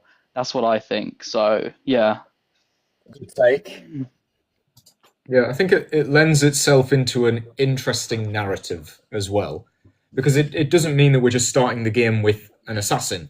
We're going to sort of, I see this as like a turning point in the story where she chooses to become an assassin. Where, you know, it's similar to Edward, like Edward's not an assassin until he chooses to at like the last act of the game. So I see it as that sort of thing where Ezio's not just going to walk out of a house and be like, hello, I am Ezio, you are now an assassin. He's going to, like, she's going to go and find him, is what I was thinking. Like, there's going to be, I don't know, it's going to be a reveal. So she has to gradually find the assassin. Similar to what was going on with Naue, but Naue never did. Just went to a cave. So if Ezio was in that cave, it would have made it better. But it's interesting as well, because I'd heard that Claudia was meant to be in the game. Like, a year ago, the leaks came out that Claudia was going to be in it, but she was going to be, like, old, and she was only there as, like, a nostalgia thing, which does confuse me a bit with when the game is set, because supposedly the actual witch trials were about 50 to 60 years after Ezio had died. So I'm a bit confused, unless they're pulling it back. I'd heard that it was going to be set during Brotherhood, like that gap in between the end of Brotherhood when Cesare. Where did you hear that? I saw it on a Leaks Discord, which I will not name, but I did see it in a Leaks Discord. That the German witch trials peaked during the early modern period, specifically between 1560 and 1630. So okay. So he's gonna be older. I hope they don't use that Nexus design. Yes. I just want to throw that out there. Yeah. Don't use the That Nexus well. design. I'm not playing it. So Ezio died in 1524 of Yeah, a so- heart attack at age So 65. maybe he just like took a holiday to Germany before he. This is the So- thing; they have Yeah. to weave So into we're- the story. And we're the saying lore it's- we've already got. we're saying its peak period was then, but there's nothing to say that it couldn't be before that, like a build up before it. Are they But- gonna? Yeah. If this game has been in development for 6 years, they're not gonna just casually move the date back 50 years just so Ezio can appear in it. But also, don't we have a rough timeline from like revelations and stuff of where he was at any given point in time? I mean, like, they added AC Nexus in. They just went, oh, by the way, before he did this whole pilgrimage, he just casually, he went back to Florence and he did a whole thing. AC2 Discovery. Oh, he just went to spin. He went to spin for like a couple of years and came back. They will find any gap in his timeline to fill just so he can be there. Yeah. I mean, Like you there's said before, Lewis, about the assassins finding him. Maybe they leave Germany and go find him. I like that idea. That would be cool. Just a little segment in Italy. That would be nice. It makes more sense than Ezio traveling to Germany on his little holiday. it could be that he Something. I don't It know. could be that he actually has died, and it's like it is set after his death, and it's some sort of like Isu. He's left a memory, or he's left a like kind of like the Masyaf keys. Like he's left his. He could Do you know what I mean? That That could be makes more something sense. like that. These would be a cool idea. So it's like instead of here actually seeing or actually meeting Ezio, it's more. This is him leaving some sort of message, and he's, again, very much like Revelations, where Altair leaves his memories for whoever it is that needs to find it, and maybe it's something like that. I don't know. That could be quite cool. So I have my partner is currently listening to us all talking, and she has just informed me that at this period of time, Germany was part of the Holy Roman Empire. So he could go to Germany if needed, potentially for whatever reason. Oh, they'll find a reason. Like Lewis said, They'll find a way. Yeah, They'll squeeze him in. yeah, definitely. I think if it is the memory discs idea, I think that would be pretty good. I think Because that's it's a like great way of doing it. maybe before he dies, he's like, I want to leave some sort of teachings, for future assassins to follow what I've learned from. Do you know what I mean? Something like that could be quite cool, where it's Yeah, more just Living him. Landmarks just made a talking. good point there. Let's go drop it in a random It's town in Germany somewhere. Let's. Yeah. The Templar stole it, and you need to get it back or something. I'm not going to leave my teachings in Italy, where I'm from and where people can find it. I'm going to go to Germany just on a holiday and just leave them there randomly. He left it in a hotel by accident or Yeah. something. We've all He's like, done "My it. keys." We've all done it. Yeah, my keys. I've left my keys. yeah. My Masyaf keys. Oh, it's got all my memories on there. Yeah. Oh well, Elsa can find it or whatever she's called. It would be quite funny if all of these discs are like addressed to Desmond or something, and then she's reading like, "Who's Desmond? Who is Desmond?" Yeah.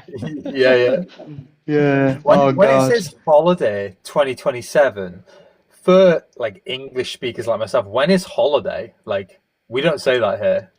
It's usually like Oh, it's- November time, isn't it? That's Yeah, when like they give- Christmas sort of time, right? Right. Around then. Oh, okay.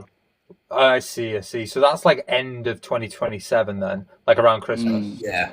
Around November Yeah. time. That's a long time. They've still got another 2 years. They've still got so that Yeah. what will this game have been in development 8 years, 7 years, 8 years? Oh, I guess That's at least close to that. Yeah. Hopefully that's a good thing. Hopefully that means we'll actually get a decent game. You know. for a small game like that is insane, isn't it? 8 years. Hmm. Yeah, Yeah. 8 years for Like a Mirage-sized game. a We're small thinking. game is Unless they just wild. really want this to be good. They just really, Yeah. taking the time with it. Maybe they're doing loads of DLC. Just Well, tons of DLC. 3 releases. season passes. It's Yeah, just all the microtransactions in the store. They just really want to, get the fantasy right. Yeah. So I've just looked at how long it's been in development for. So Assassin's Creed Hexe, a new open world Assassin's Creed game that has been in development at Ubisoft Montreal in some form or another since 2022. Okay. For 4 years. Well, I guess that's close to how long they usually develop for, then, isn't it? About 4 years, right? Yeah. I know maybe Valhalla a was bit 4 longer. years. Yeah. Let's hope it's a banger of a game. We'll see. I just really do hope it is what we're imagining, and it is more like, a bit like a traditional Assassin's Creed in the way it plays. I just really hope it is, because I just that would be hope good. it has the quality of like a game coming out today. If it can just that, stand at yeah. the same quality of like games coming out now and Yeah. not feel like it's dated, I think that's what I'm looking for the most, really. Yeah, I'm hoping this is going to be the evolution of Assassin's Creed we thought we were going to have after Syndicate before we got Origins. You know what I mean? What people sort of imagined it could be rather than what they did do. That might be interesting. I'll just have to see. I'm more worried about people's reactions to the game when it does come out, especially with the proposed Black Flag remake and this. That if these games aren't perfect, They won't be. no matter what people, even if, let's say, for whatever reason, Hex does become amazing, release is perfect, no issues, no problems, no if, buts, or maybes. There's going to be someone out there somewhere that complains about it.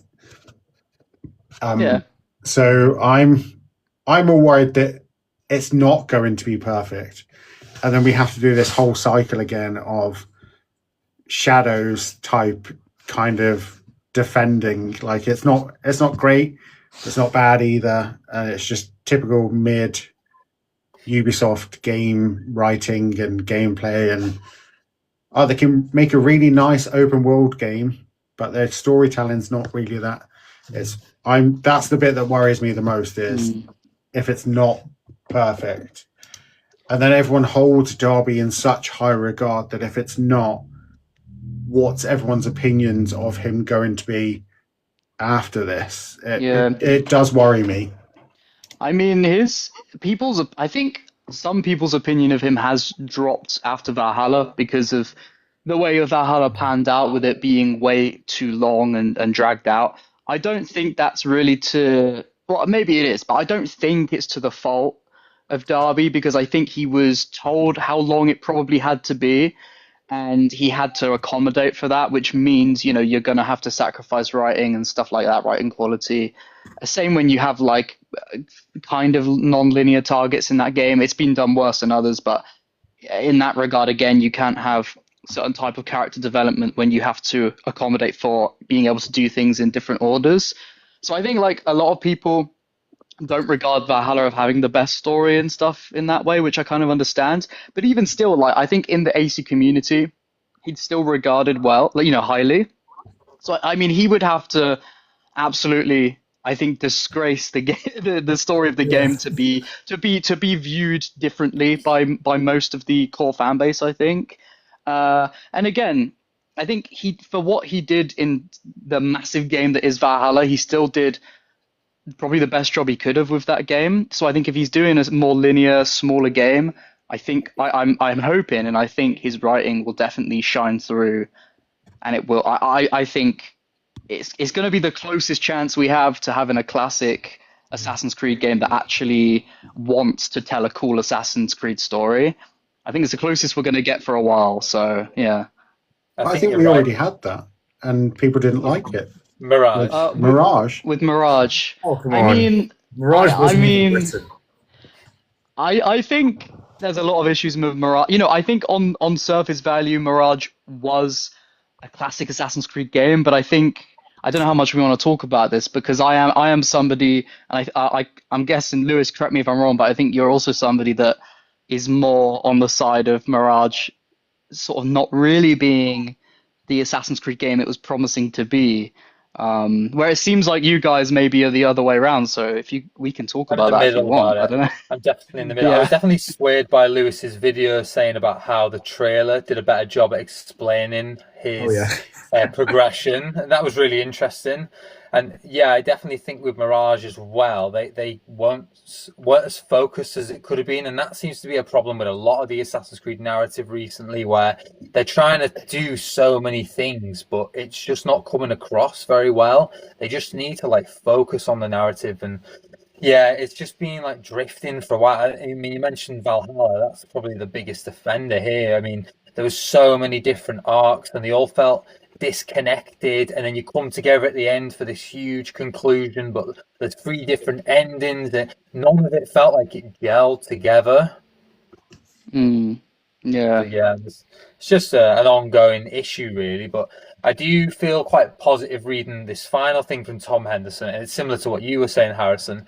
They are leaning into a more traditional Assassin's Creed experience as opposed to the RPG one. So it's similar to what you were saying there about going back to its roots and hopefully managing to craft something that's less focused on numbers and RPG. So we'll see how it pans out, I guess. Yeah, we'll have to see.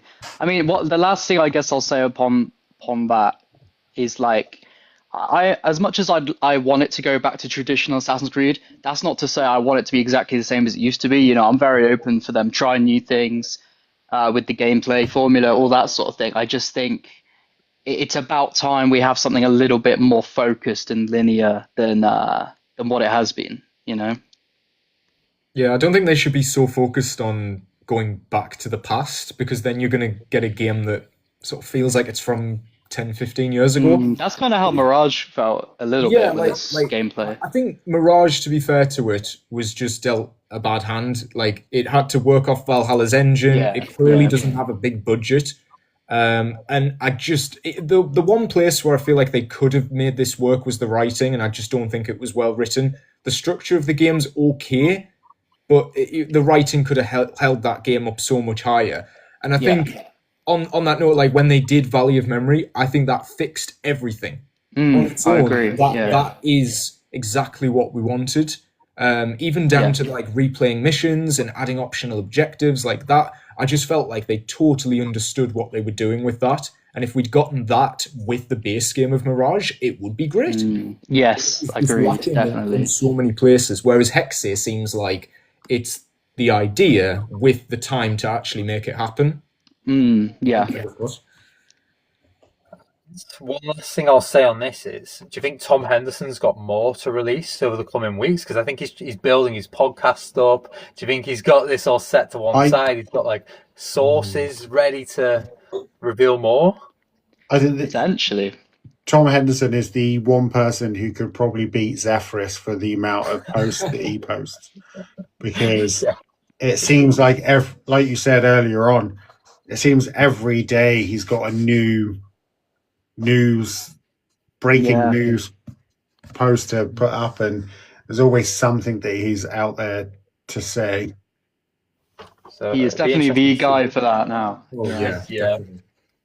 And people are starting to know that. They're starting to listen to the Insider Gaming podcast, and it'd be interesting to see what else comes out about it. But when I first read this, I was wondering if it was actually outdated information. Just the way he says, it says at the bottom, Tom is actually not sure if that's still the plan. So it makes me think, he's had this information a little while now. He's been sitting on it. Now he's revealing it. Because if he just got the information, he'd be certain about it. But if he's not sure Ezio's coming back anymore, if it's still the plan, it sounds like it was the plan ages ago. And maybe they've changed their mind. And I wonder if he's maybe speaking to people who've left Ubisoft now and they're doing it from memory.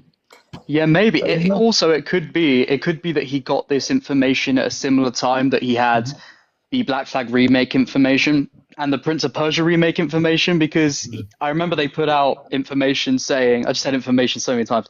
I remember they put out information about the Prince of Persia remake, and they said it was going to be shown at the Game Awards, and then it said at the end, but he's not sure if that's still going to be the case. And then obviously we found out that they cancelled it. So it could be that he got a lot of information around that time and he's just sort of now putting out the Hexe stuff that he knows. Maybe? Yeah. I don't know. Or because I think he would have released this information similar to around that time. So the gap in between that information and this information makes me think like this was when people were leaving Ubisoft, when the restructure was happening. When they made that announcement, like somebody will have been pissed off, got in touch with him, and said, "This is what's happening with Hexe so far." So I wonder if this is pre-pivot. Possible. Yeah, maybe. We'll see. I think that's how it feels to me as well. It feels almost like someone has got in touch with him, like, I've just been let go from Ubisoft. Here's everything I know. I'm spilling the beans. That's maybe. But would you, if somebody called you and said, I've been let go from Ubisoft, this is what I know, this is what I have, would you take that on face value, or would you take it as someone who is pissed that they've been let go? I don't know if would they even say this if they were let go, because isn't this a good thing? Isn't this information more positive? More than the actual thing they're working on, I think. Yeah, like I remember when someone, I don't know if they will let go or not, but I remember when somebody reached out recently to, allegedly reached out to that Jonathan, the French guy on Twitter who's leaked a lot of Assassin's Creed stuff in the past. They were really bitter about the whole Invictus thing, and that's when they said. Yeah. And then there was another supposed Ubisoft employee that said, I'm paraphrasing, but we're so done with Yves Guillemot, and they're working on this big hit piece to expose about him. And if they're bitter, I imagine them to say stuff like that rather than to just give information about Hexe. So I wonder if the Hexe information he has is more from official Ubisoft people who are giving him this information, more to test the waters, maybe to see the public reaction. I don't know. I feel like that with the Ezio thing. They could have very easily just said, let's just leak some information about Ezio being in it and see if people give a positive response or a negative response. I'm not sure what the actual response has been, probably more positive than negative. I think it would be 50-50. Yeah, it's a bit... Yeah. Because... No. I'm in the middle about it. I would love to see Ezio in another game. I love the fact that he was briefly mentioned in Shadows. But with inaccurate information. This is Ubisoft. They can make their own lore up. That's fine. Yeah. But would I trust Ubisoft now to do Ezio justice? I'm not so sure. So I don't know how I feel about the potential of him being in. If you were going to get Roger to redo the voice, yep, maybe. If you were going to get, I don't know. It's really difficult to say. Yeah. Oh, there's a dog on the screen. Oh my god. Oh, thank you for the game. Thank you, Nick. Legend. What a thing. Damn. I guess my final thing about Hexe would be really, what would Ezio even look like in a 2027 game, like with next-gen graphics? Would we even recognize him? Probably not. Recognize him in Revelations. Yeah. He's changed so much already. And in Nexus, like, what is he in Nexus? That's not Ezio. I remember when it got announced, I saw that and I didn't even realize it was Ezio. I was like, there's a guy in robes that look a Just little bit looks like an Ezio. Italian, yeah. And I went, hang on a minute, that's Ezio. That's no. Maybe Yeah. the Raid Shadow Legends version of him, for sure. Yeah. That doesn't look too off model. I think they use the actual models for that. Yeah, they're pretty impressive. I think all they care about is if they've got that little scar of his. That's Yeah. all that people seem to. Yeah. That's it. Yeah. We're going to move on now, guys, to our discussion topics, and we're not going to dive as deep into this as originally planned because we have 2 additional guests. So we're going to do like a round. We've derailed it, man. Derailed. No, it was it's worth great, it. actually. We're going to get a real range of opinions on this now. So we have some discussion topics, and they were made by our good friend ChatGPT. So I put in Assassin's Creed topics to discuss on a podcast, and this is what he came out with. And we'll just go around the room, and we'll go, I think it's clockwise from where I am, so I'm on the left. So I'll read the question, go James, and then down, and then I'll finish, and I'll read the next question. We'll go around that way. So I'll read the first question off. So James, if you'd like to start us off, this is, will Assassin's Creed ever fully return to a pure stealth formula like the original games? So I have a very, was it pure stealth formula to start off with anyway? Yeah.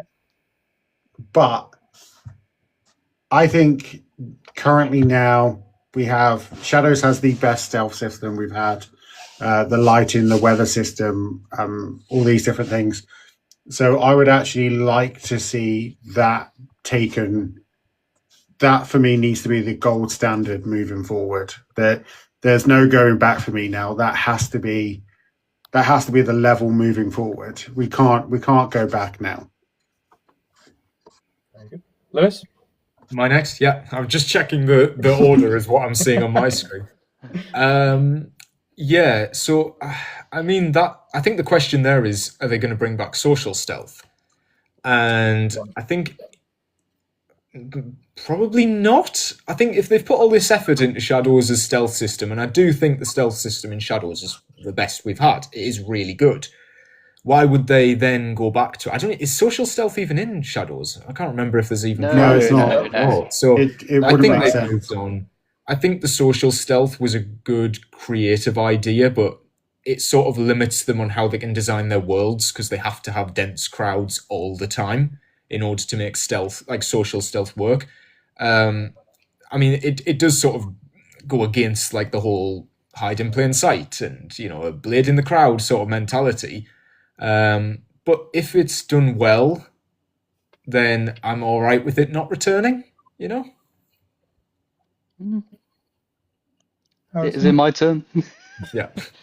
I mean, for me, you know, I love social stuff. I think as a gameplay system in Assassin's Creed is, I'll say it's more preferable for me. I think I like, you know, I love the whole blade in the crowd and blending to reach a target, that sort of thing. But I'm not opposed to, you know, to traditional stealth, if you will, you know, with crouching and that sort of thing. I think going to the question, which am I right in thinking it was, will they bring a return to it? I think it depends on the game, you know. I think if they really are gonna try all these new, you know, these different styles of Assassin's Creed game, obviously with Hexe being a bit more like the older games, well then I can see social stealth becoming more of a factor in the next one, maybe. But then, you know, Quebec, next time they make an AC game and it's a big RPG style, I don't think that's going to be the type of game that benefits from social stealth, as sad as I am to say that. I think it just depends on different factors, really. Very good. So I actually think that Assassin's Creed should move away from stealth that they've done before, and they should try and create a new style. So we've had social stealth, obviously with the blending and thinking like the courtesans and distraction techniques and things. I would like Assassin's Creed to go in a new environmental stealth direction. So this would be, for example, using the world around you to blend better. So I'm thinking like whilst you're prone, using mud to sort of cake your entire body in mud and moving slowly. I'm thinking crafting darts from, I always say this, but this is like, it's from a movie I saw, Apocalypto, where you can use like a piece of a tree and then dip it in a frog and turn it into a blowpipe. So you're using the world around you. I'm also thinking like slowly moving through water. I mean, we saw that in Shadows, but yeah, I just think like new like ways of using the environment around you. And we've had one version of stealth, which was social stealth, but I'd like to see like a completely different like I'm thinking like Vietnam War, like not as like a historical time period, but the way they used stealth to creep up on the troops. I think it was unique, and like there is I think it's called like bush tucker stealth or something. But yeah, I'd like to Bush see Tucker like Trial. whatever it's called. I'd like to see like a different take on stealth, because assassins come in all shapes and sizes, different versions of stealth. They all learn it from different people, so it shouldn't all be the same. So yeah, I don't want stealth to return to the original games. I want them to find a new version of it. So maybe look at other games and the way Hitman does stealth, the way Splinter Cell did stealth, the way Dishonored does stealth. And yeah, I think there's different versions of it. A lot of movies and stuff they could take inspiration from. Like I said, the environment is a big one for me, and yeah, different kind of stuff we've not seen before. But before we move on to the next one, your thing about mud, they did that in Tom Clancy's Breakpoint Okay. and Wildlands, where you can hide in the mud, you can cover yourself up, and enemies can walk past you and not notice. And there's some great stealth moments in those games. So it is definitely something that is in Ubisoft's wheelhouse. So They do like to reuse assets. who knows?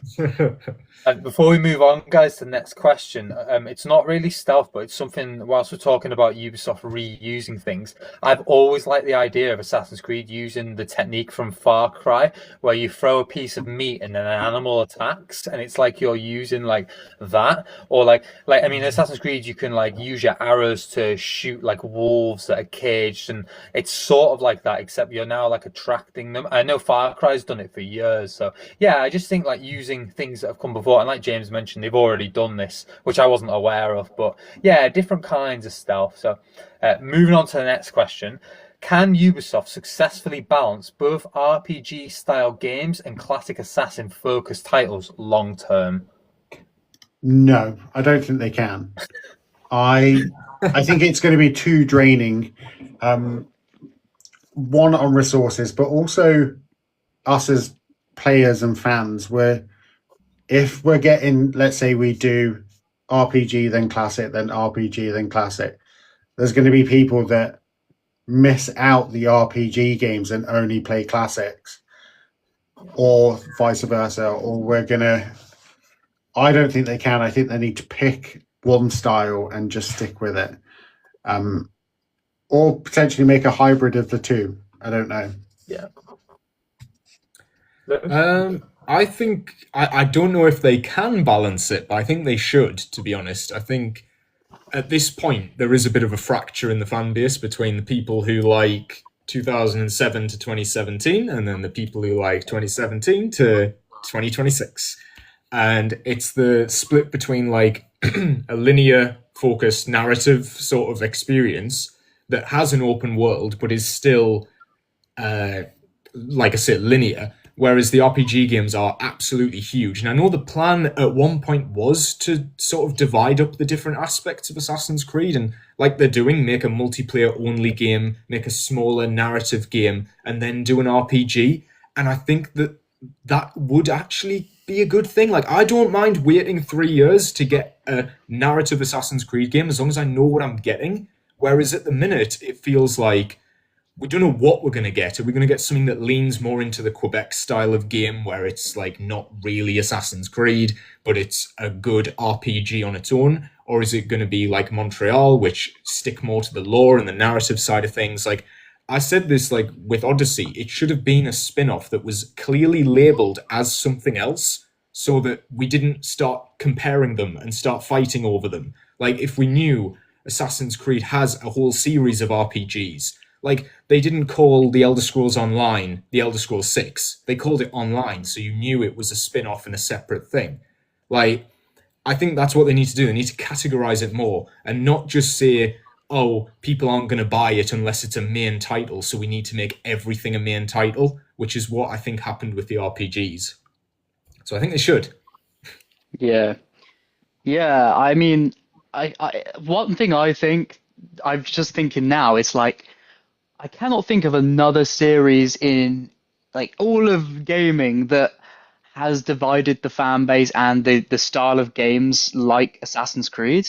You know, it's pretty much every gaming franchise I can think of that it has one style and that's what it is. You know, Elder Scrolls is a first person sort of exploration focused RPG. You know, Hitman is a Hitman game, you know, I don't need to say any more. And I think it's really interesting that Assassin's Creed has changed so much, but then like there's not really it doesn't seem to be like they're committing one way or the other. And I think it could be that can be a good thing if they do try and balance it. But again, I think agreeing with you, Lewis, it's like they're going to have to differentiate that better because otherwise half the fan base is always going to be disappointed every single game.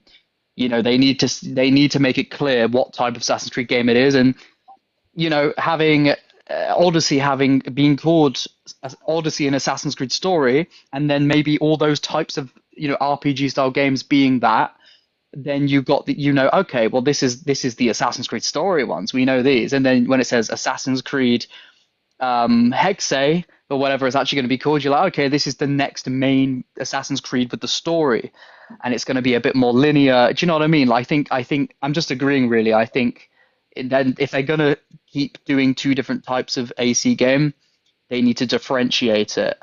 Yeah, they have to. I think that's the only way to really maintain it. Because again, people are going to be otherwise the mainstream gamers and even people in the fan base are going to be confused each game. You know, you look at Mirage and people that love Odyssey, they don't understand it. They're like, what the hell? Why is this only 30 hours? The last one was like 100. Like they just don't.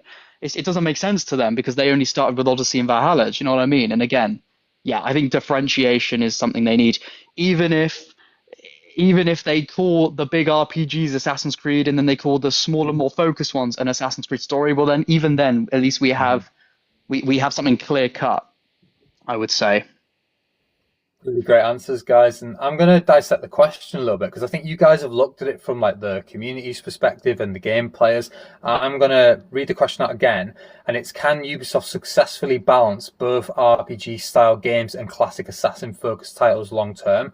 So I'm going to say that they can financially successfully balance both styles. So I think they can get to a point where the RPG style games are selling really well and the classic games are selling well. So more things along the lines of Mirage. So for example, like an AC1 remake, maybe the Black Flag remake, for example, will have more, it'll have RPG elements, but maybe more like a classic assassin stealth. Maybe they can add some more mechanics. But yeah, I just think they can get to a point where, like, financially, from their point of view, the RPG games are performing really well successfully in terms of sales, and also games like Mirage are doing well because that's sold really well.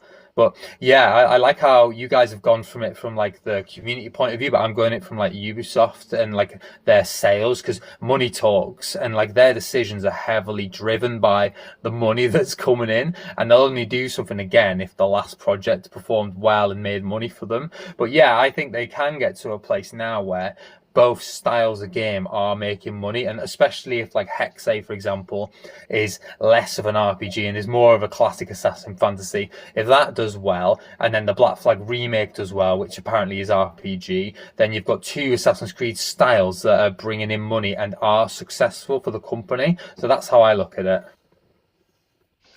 Yeah. So next question, guys. Should parkour be redesigned from the ground up for next-gen hardware? And I'm thinking the Xbox, whatever the new Xbox is, a PlayStation 6 and the Xbox 2 or whatever it is. So for me, it depends on how they do it. I think we need to have more control back in our parkour. It shouldn't be so much animation based. It should be more of our input. So if they were gonna, because I love Shadows, but one of the main things that I have a problem with is the parkour. So potentially, I would suggest the next one be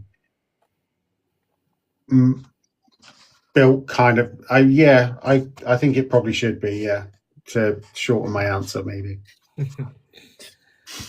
I think it should have been redesigned about 5 or 6 years ago. So yeah, absolutely. I think the problem is they had a very simple parkour style with Odyssey where you could just climb everything and there wasn't really much input needed. And then they've spent the last 8 years trying to slowly pivot back from that and give us more control. The problem is they should have just scrapped it and started again, because now, the latest Shadows update came out with the final parkour update. Mirage had an overhaul to the parkour with Valley of Memory, and it still visually and technically is like very messy. You're making jumps that you shouldn't be able to. The animations are sticking all the time. It looks really janky. Mirage still has that issue where the momentum of the character moving looks really weird, where he'll like speed up and slow down. So at this point, like, I'm glad that they know on a philosophy side we need to bring more control back to the player, but we really just need to scrap it and start again.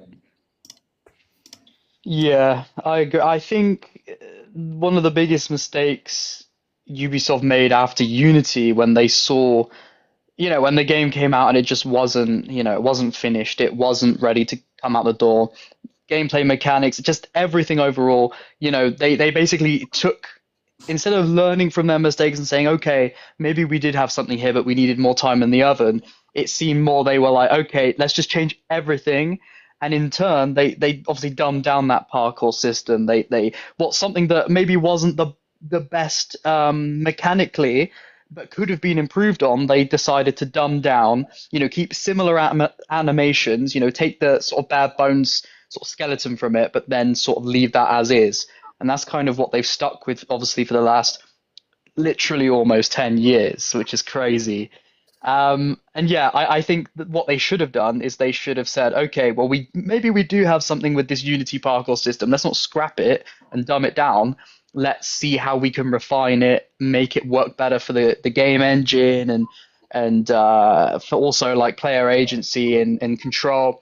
Because again, I think my biggest issue with, the Unity parkour system, but also Shadow's parkour system, all the parkour systems in the last 10 years, is that you just don't really have any control. It works, you get from point A to point B, but you don't really get the chance to go from point A to point B to and then jump somewhere else and jump to point D, like you used to. And I think that's definitely sorely missing. So yeah, I think for whatever they class as the next gen of Assassin's Creed, obviously there's loads of news coming out now that like the next consoles aren't going to be coming for many years at this point. So who knows when that will be? But I think better late than never. Just create a better parkour system. I don't think that's going to happen though, because they've just said about the Anvil pipeline and we're going to carry these assets over. So that says to me that I think they're happy with the parkour system they have. They're happy to let the individual developers tweak it between games, but they kind of want to stick with how it is, which is disappointing for me. But yeah, is what it is, I guess. Yeah, I agree with what you guys said about individual control as well. You can see that the modding community's had a real influence on Ubisoft recently, and yeah, it's cool to see that they are listening, but these are things that should be in the game at launch, really. But yeah, if they were to strip back the parkour system and remake it, I would like it to be more realistic. So let's take inspiration from real life free runners, people who can move quickly. Even like the Assassin's Creed movie, like the movement's so different to what we have in the games. Like the way real, like people run, the way people vault, all these movements that we just don't get in Assassin's Creed games. And like parkour is one of the main pillars of the game, and I feel like you say, it's not really progressed in the last few years. So yeah, I would like to see a new system, and perhaps a game like Hexe, or maybe the game after that. And like I mentioned before, different body types of assassins, the way people move and things. So they need to be considering this rather than just adding tons of flips because a character's really nimble, which was Narway. But moving on to The flips, so many flips. Moving on to the next question, guys. Will combat stay RPG heavy or shift back towards grounded skill-based systems? When I say skill based, are we talking skill based as the player, or because I actually think the combat, while spongy and incredibly frustrating at times, I do think it has a bit more weight to it than just standing around and waiting to press a counter button. That's not to say that the combat at the time wasn't fun. I just think with hindsight now, it can be seen as a bit boring. So I actually think combat right now is okay, as long as it's not Origins combat, because I really struggled with Origins combat. And as I've said, Shadows I think has good combat, so I think we're in a good place with combat right now. It just needs to sort out the sponginess of it all, really. Yeah, I agree. The only thing that I think they could improve on is the abilities. I think the abilities are a bit too much of an easy win. It's just press a button and there you go, you've instantly took out a target. I mean, I've got like instant assassinate on Naui, so when I use one of her abilities, I can just use that ability to instant assassinate like a third person in some cases, which is way too easy. I mean, I use that to cheese through Cause Rawaji. I managed to get through that boss fight by just running around waiting until my ability charged and pressing the button like 20 times. So I think what they should do is make it more like button combinations. If the control pad is the problem here, I think button combinations to activate abilities or special moves. I think the actual combat is fine. It's not great. It's pretty simple. And it's kind of missing a lot of the great animations that were in Assassin's Creed 3 and 4 and Rogue, like that. I think those animations look the best, they've aged the best, but the actual combat itself is, obviously, it's way too easy. So a bit of a middle ground, but improve the look of it. Yeah. I think, again, like, personally, I'd love to see combat, a different take on combat between different games. Again, if they're going to do different styles of Assassin's Creed game, I'd love to see them take the opportunity to maybe explore different types of like assassin fighting. Do you know what I mean? I do wonder if they could have maybe explored it more with Shadows, you know, being a sort of shinobi ninja. They could have, I don't know, maybe they did, I don't know. But yeah, I mean, I think it depends. I think if we go back to that when we were talking about Hexe with its potential new animations with contortion and all stuff like that, again, that makes me wonder, well, maybe we'll see something interesting there. So I don't like it really when games or game series just take one thing and they never really change it. They just stick with it. I do like to see a bit of evolution, maybe a bit of an attempt to try something new. So again, I think it depends on the game. I think the RPG games will probably stick with something quite similar as they have. You know, as Origins to Shadows, obviously the combat systems have changed slightly, but the sort of idea of what they are is very similar. So I think RPGs will probably stay as they are, but I think there's definitely room with different styles of Assassin's Creed, if we get those, where they can maybe try something different. Yeah, I agree with that. And following on from what you said, Harrison, as well, I think it should be more like historically grounded, the combat system. So if it feels right now like they're copy and pasting across very similar sort of styles of combat, I think they should look at the way warriors fought or the way enemies fought in that time period, what weapons they used, and try and like create a combat system around what was historical at the time. Because not everyone would be 10 out of 10 incredible with every single weapon. You'd have to learn how to use them one by one. I think that could be interesting to have someone who is learning how to use weaponry for the first time. You're not an expert at everything. I mean, a lot of these characters are like using left and right hands. I mean, most of us have like a dominant hand, generally right, for example. But I just think it'd be interesting to learn like bit by bit during like actual historical context. And yeah, I think look at the weapons at the time, the enemy types, and sort of build it around that, if that makes sense. Yeah. But yeah, there's a lot they can do with it. And moving on to our final two questions, this final one for stealth and assassination. Could a fully open-ended Hitman-style assassination system work in Assassin's Creed? And I think this sort of builds upon the black box missions and what they've tried to accomplish there. Are you guys familiar with the Hitman-style assassination missions? Yes. So I'm assuming this means that there's any particular way that we can complete the mission to get the assassination. It could work, and I think it would actually add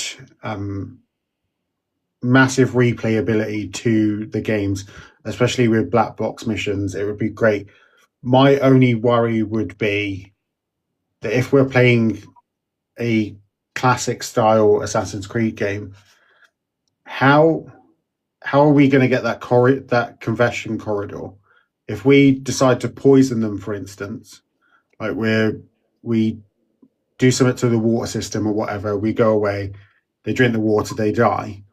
We then have to go to the body to confirm the kill and then it kind of defeats the object of us doing that particular assassination with that particular way, because we need to find out why they were doing it. We need that confession corridor. So I think it could work. I would just be worried about how they could get that to tweak slightly. Yeah, I mean, I thought the Hitman style is great. It's really great for replayability. There's loads of different options, and I think they did a good job with the black boxes at like giving you a couple of options, but not like as many as the Hitman games. I think they should kind of do what they did with Mirage, where they brought it back only for like the main set pieces. But instead of Mirage only having like one canon way of killing the person, there needs to be more options. It can't just be one. I think as long as there's only like enough that they can manage, like you say, the confession scenes, as long as it's realistic, like the ways that you kill them, in a way where they can still have that confession. And then, if let's say there's only 3 different ways you can kill them, that at least gives you replayability factor, and they can manage how you actually achieve it. And even if you can mix and match different steps to get to the end, like it is pretty much just an extension of the black box missions, but giving you more options to lean more into the Hitman style of it. The one thing I will say about the Hitman style of it is that the Hitman games don't really have like a good narrative because of it. It is very much gameplay focused, and what I like about Assassin's Creed is it's sort of the halfway. The black box missions have enough narrative to them, like inside and outside of them. If it was just an entire Assassin's Creed game just called like Contracts or something, where you're just doing black box missions, I don't think that would scratch the itch for me. Yeah. Yeah, that's interesting. I never really thought about it like that. That obviously James and Lewis both brought up. Like there's actually a lot of aspects to being able to do that sort of Hitman black box style mission in Assassin's Creed. I think, yeah, I mean, I wonder how they could sort of improve on that from what they have done. I mean, I really like the black box missions. Obviously, I liked the introduction of it in Unity, and I thought for all of Syndicate's flaws and sins, I really like the black box missions in that game. I think they're done so well.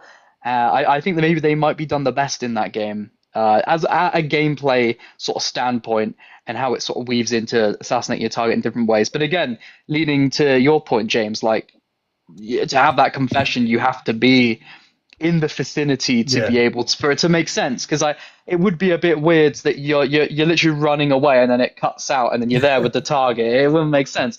So yeah, I think it's kind of, I don't really know what to say about it, because I can't think of a way they could sort of get around that while still expanding on it.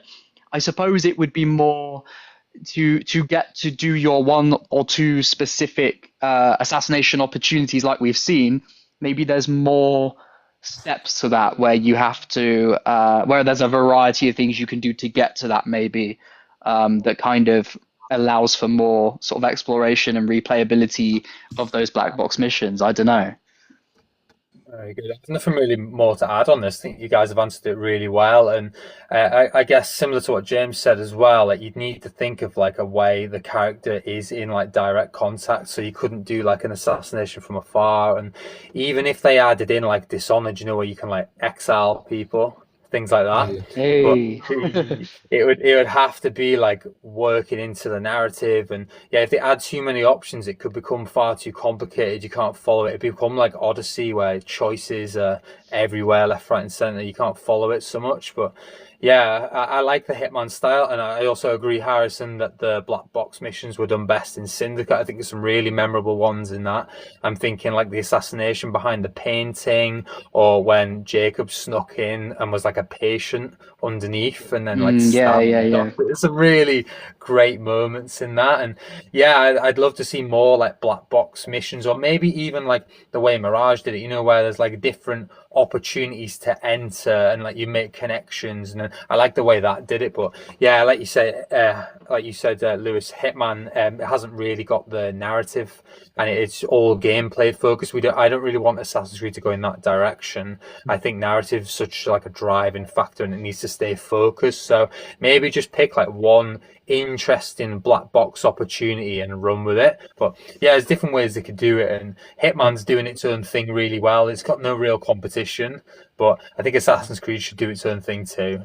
I was literally, before we go on to that, I was literally just thinking as we were all talking, it's like the one way that they could do it is that the first time you do the mission, so your canonical execution of the assassination is you get the confession corridor, but when you go into the black box mission, you don't necessarily need to have that narrative because you've already had it already.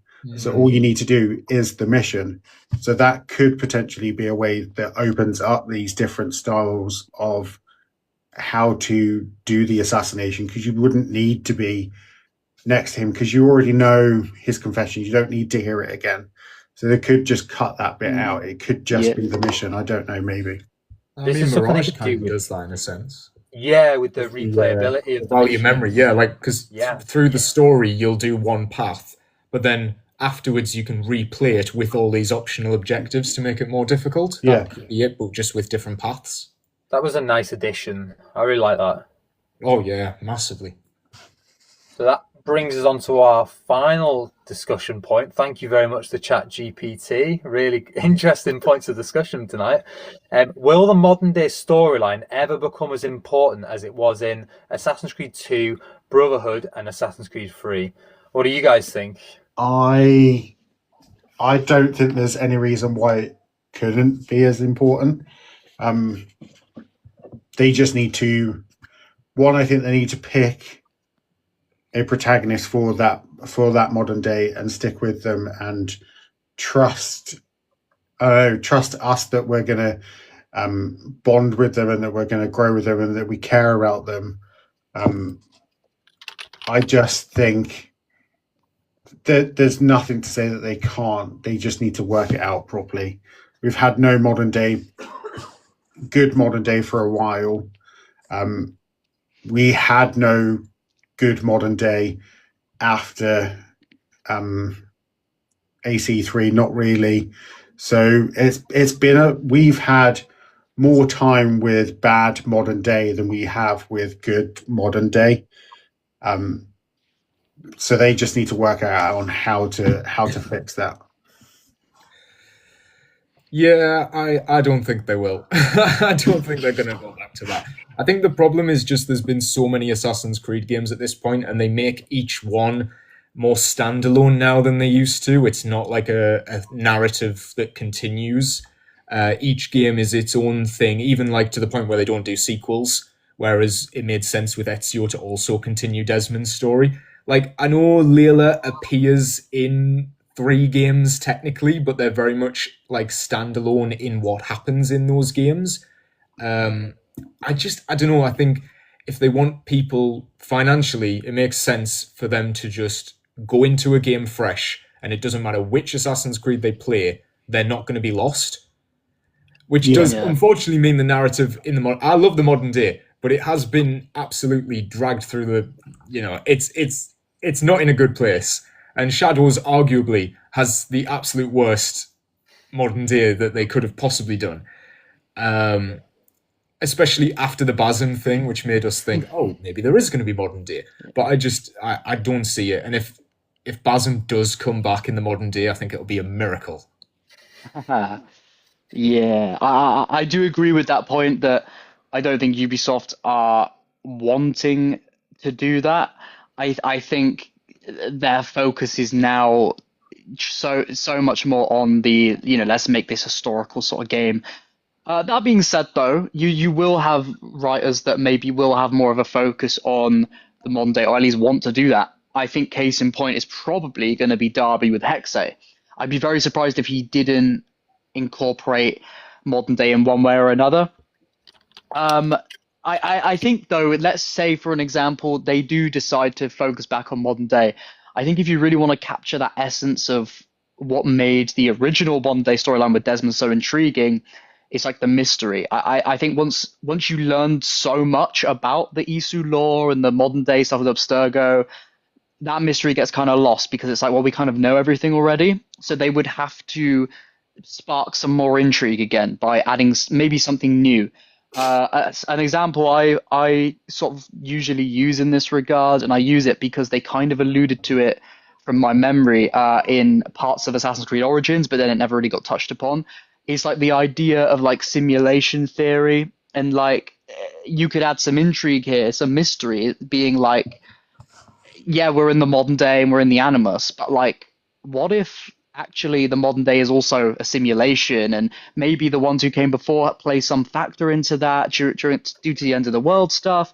And it's got to be something different that still feels mysterious, that still makes you want to go from game to game with more questions than answers to again go back to or harken back to that sort of original what we loved about the modern day originally. Because again, we didn't love the modern day just because it was there. We loved it because it was something that made the game unique, but also it was compelling. And again, I think, for example, like the Odyssey DLCs, where they kind of take the idea of the Isu and then they just kind of spin it into just like fantasy sort of gods and that sort of thing. It kind of takes away from the whole sort of reason they would create the Isu came up with for the story in the first place. So I think that's kind of how they should do it if they're going to bring it back. And I'm not saying they'd have to do like a simulation thing. That's just like an example, but they'd have to bring something that we don't know the answer to that we can then learn. But again, I don't think they will do that. I think we might see it every now and again with like a Derby written AC game and maybe some other AC writers that are interested in that. But I think as a whole, I think more of the focus is going to be what we've already seen in the last few years. This year is a new historical setting, and we'll market that to you, and that'll be the focus. And the next year is going to be something else, if that makes sense. Yeah, I feel like it's been really disconnected recently. The last few years of modern day, I agree with what Lewis said. It's been some of the worst we've had. It's been stripped apart. It's been put in comic books. It's been taken out of the main games and put in Animus Hub, which has been horrendous in my opinion.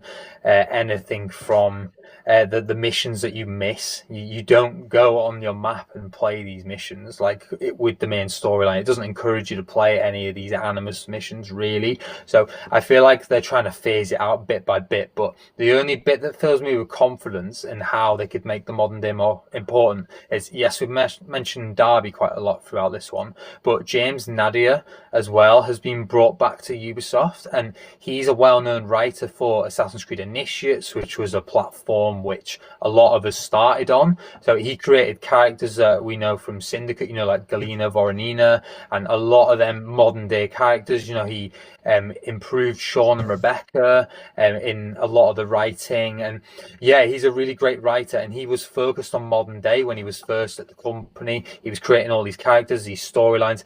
The amount of lore that was created for Initiates was phenomenal. I imagine you guys have all read up on this, made videos on these. It was really impressive stuff. So I'm hoping that with him at the helm on the narrative team alongside Darby, they can take in the direction they want to go and maybe bring back some stakes. I mean, I think that's what they're missing in modern day.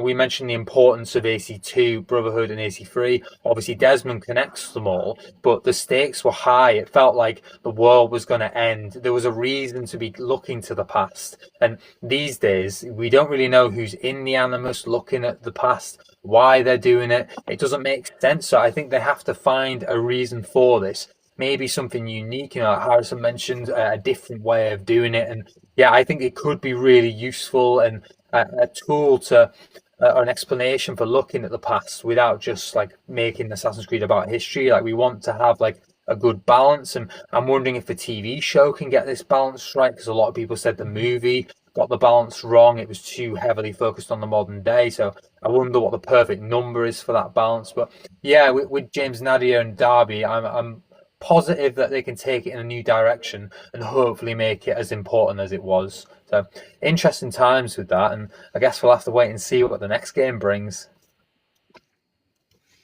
So that's where I am with that. And that brings us now, guys, to the write-ins and community interactions. And I just want to say a massive thank you to everyone who has taken the time to write to me personally. I've had so many messages, obviously, about me leaving for 6 months. I've had lots of congratulations, a new initiate on the way, long live the Brotherhood. I've had like a real mix of like positive messages, which is really nice to see.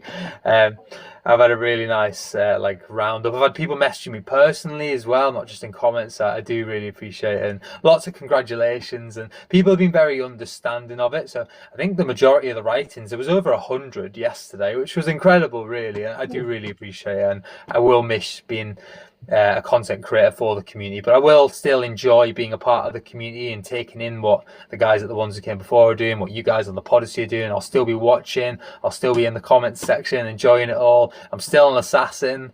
And yeah, just a big thank you to all the messages. And that brings us on to our final section, guys, and this is pitching an Assassin's Creed game. And I've not written this one, but I found this one on Reddit because I thought it was an interesting take. And it's the idea of an Assassin's Creed game being set in Romania during the time of Vlad the Impaler. So do you guys know much about this time period? I know a little bit. Nice. I've read through the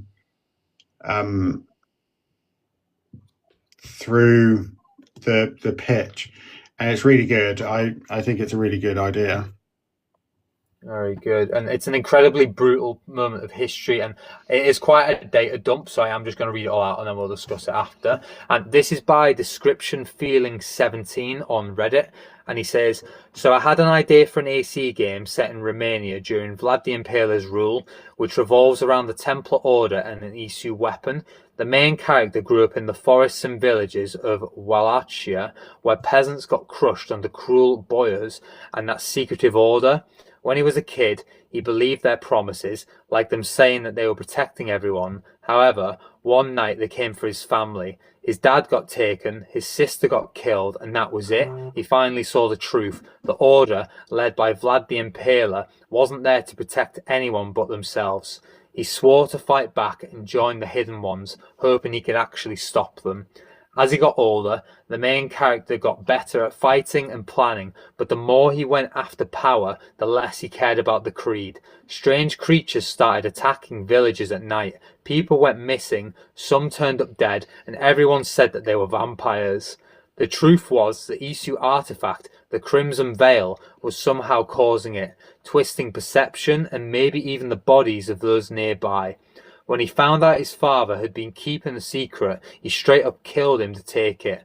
From then on, he used the artifact to strike fear into the Order, control the so-called vampires, and shape the land however he wanted.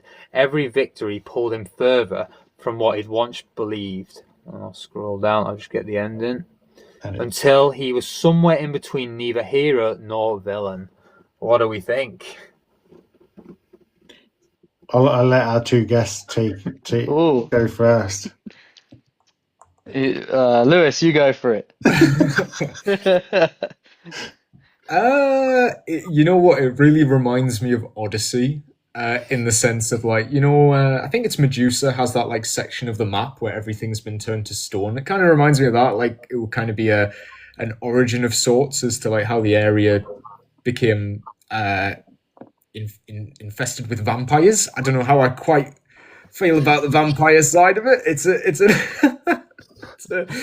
It would maybe make a cool DLC. I don't think it sounds long enough to be a full game, but as a standalone DLC in that area, like you could do a whole game in Romania and then have the DLC be like the Vlad the Impaler kind of expansion. That's how I think that could fit in, because you can get his sword in Revelations, can't you? So there is like a bit of lore tying that in there. You could, I think if it's a DLC as well, you're a bit less critical of the fantasy aspects. I feel like that keeps it off to the side. Yeah. I like the idea though. It sounds like it's been well thought out, and a morally grey character is always a more interesting one. So I like it. Yeah. When you said it could be a DLC, it made me start thinking of the Witcher 3 Blood and Wine DLC, where it's all about vampires. Oh yeah, and the main one that's in charge, the big vampire. But yeah, I mean, personally, I'm more of a grounded sort of Assassin's Creed fan. But look, I could definitely see it being a Quebec style game or something like that. It's right up their alley. So yeah, definitely. They would do it. I don't really know anything about Romanian culture though, to be honest. So I would be interested to learn more about that. James? So from what I do know, Vlad the Impaler was around during like the Ottoman Empire type. They kind of went head to head with each other. If I can remember correctly, I think Vlad's dad was sending children to the Ottoman Empire as slaves. Vlad was sent there as well. He got to spend some time with the Ottoman royalty, and then they grew up together, and then they split. So I really like this idea. I think they just missed out on a couple of critical points that would have grounded it really well in some historical setting. But I think as a DLC, it would work really well. I could see it being a DLC. I'm not a big fan of vampires in video games either, so I don't think it would essentially work. But you could have something that, say, the Crimson Veil changes people's perceptions around them, where they think that they're seeing a vampire, but instead they're seeing it's a normal person, but they think that they're seeing something else. They're hallucinating, for instance. You could do that sort of thing, but I think vampires are too overused in media. I've just checked the AC wiki just to see what there is on him already, because if his sword is there, I figured there would be something. He was actually killed by Ishak Pasha, of course, being the armor that you get in Revelations. He was killed in 1476 by him, and it's interesting because apparently some nobleman assassin idolized him and took inspiration from him and like betrayed the assassins. There's like a whole like follower sort of story here. I don't know in what game or novel or something that was depicted, but yeah, there's lore there already. There's like a picture of him which looks like it's from the AC multiplayer, so I don't know if he was maybe a character in the multiplayer. Sure. Interesting stuff. Uh,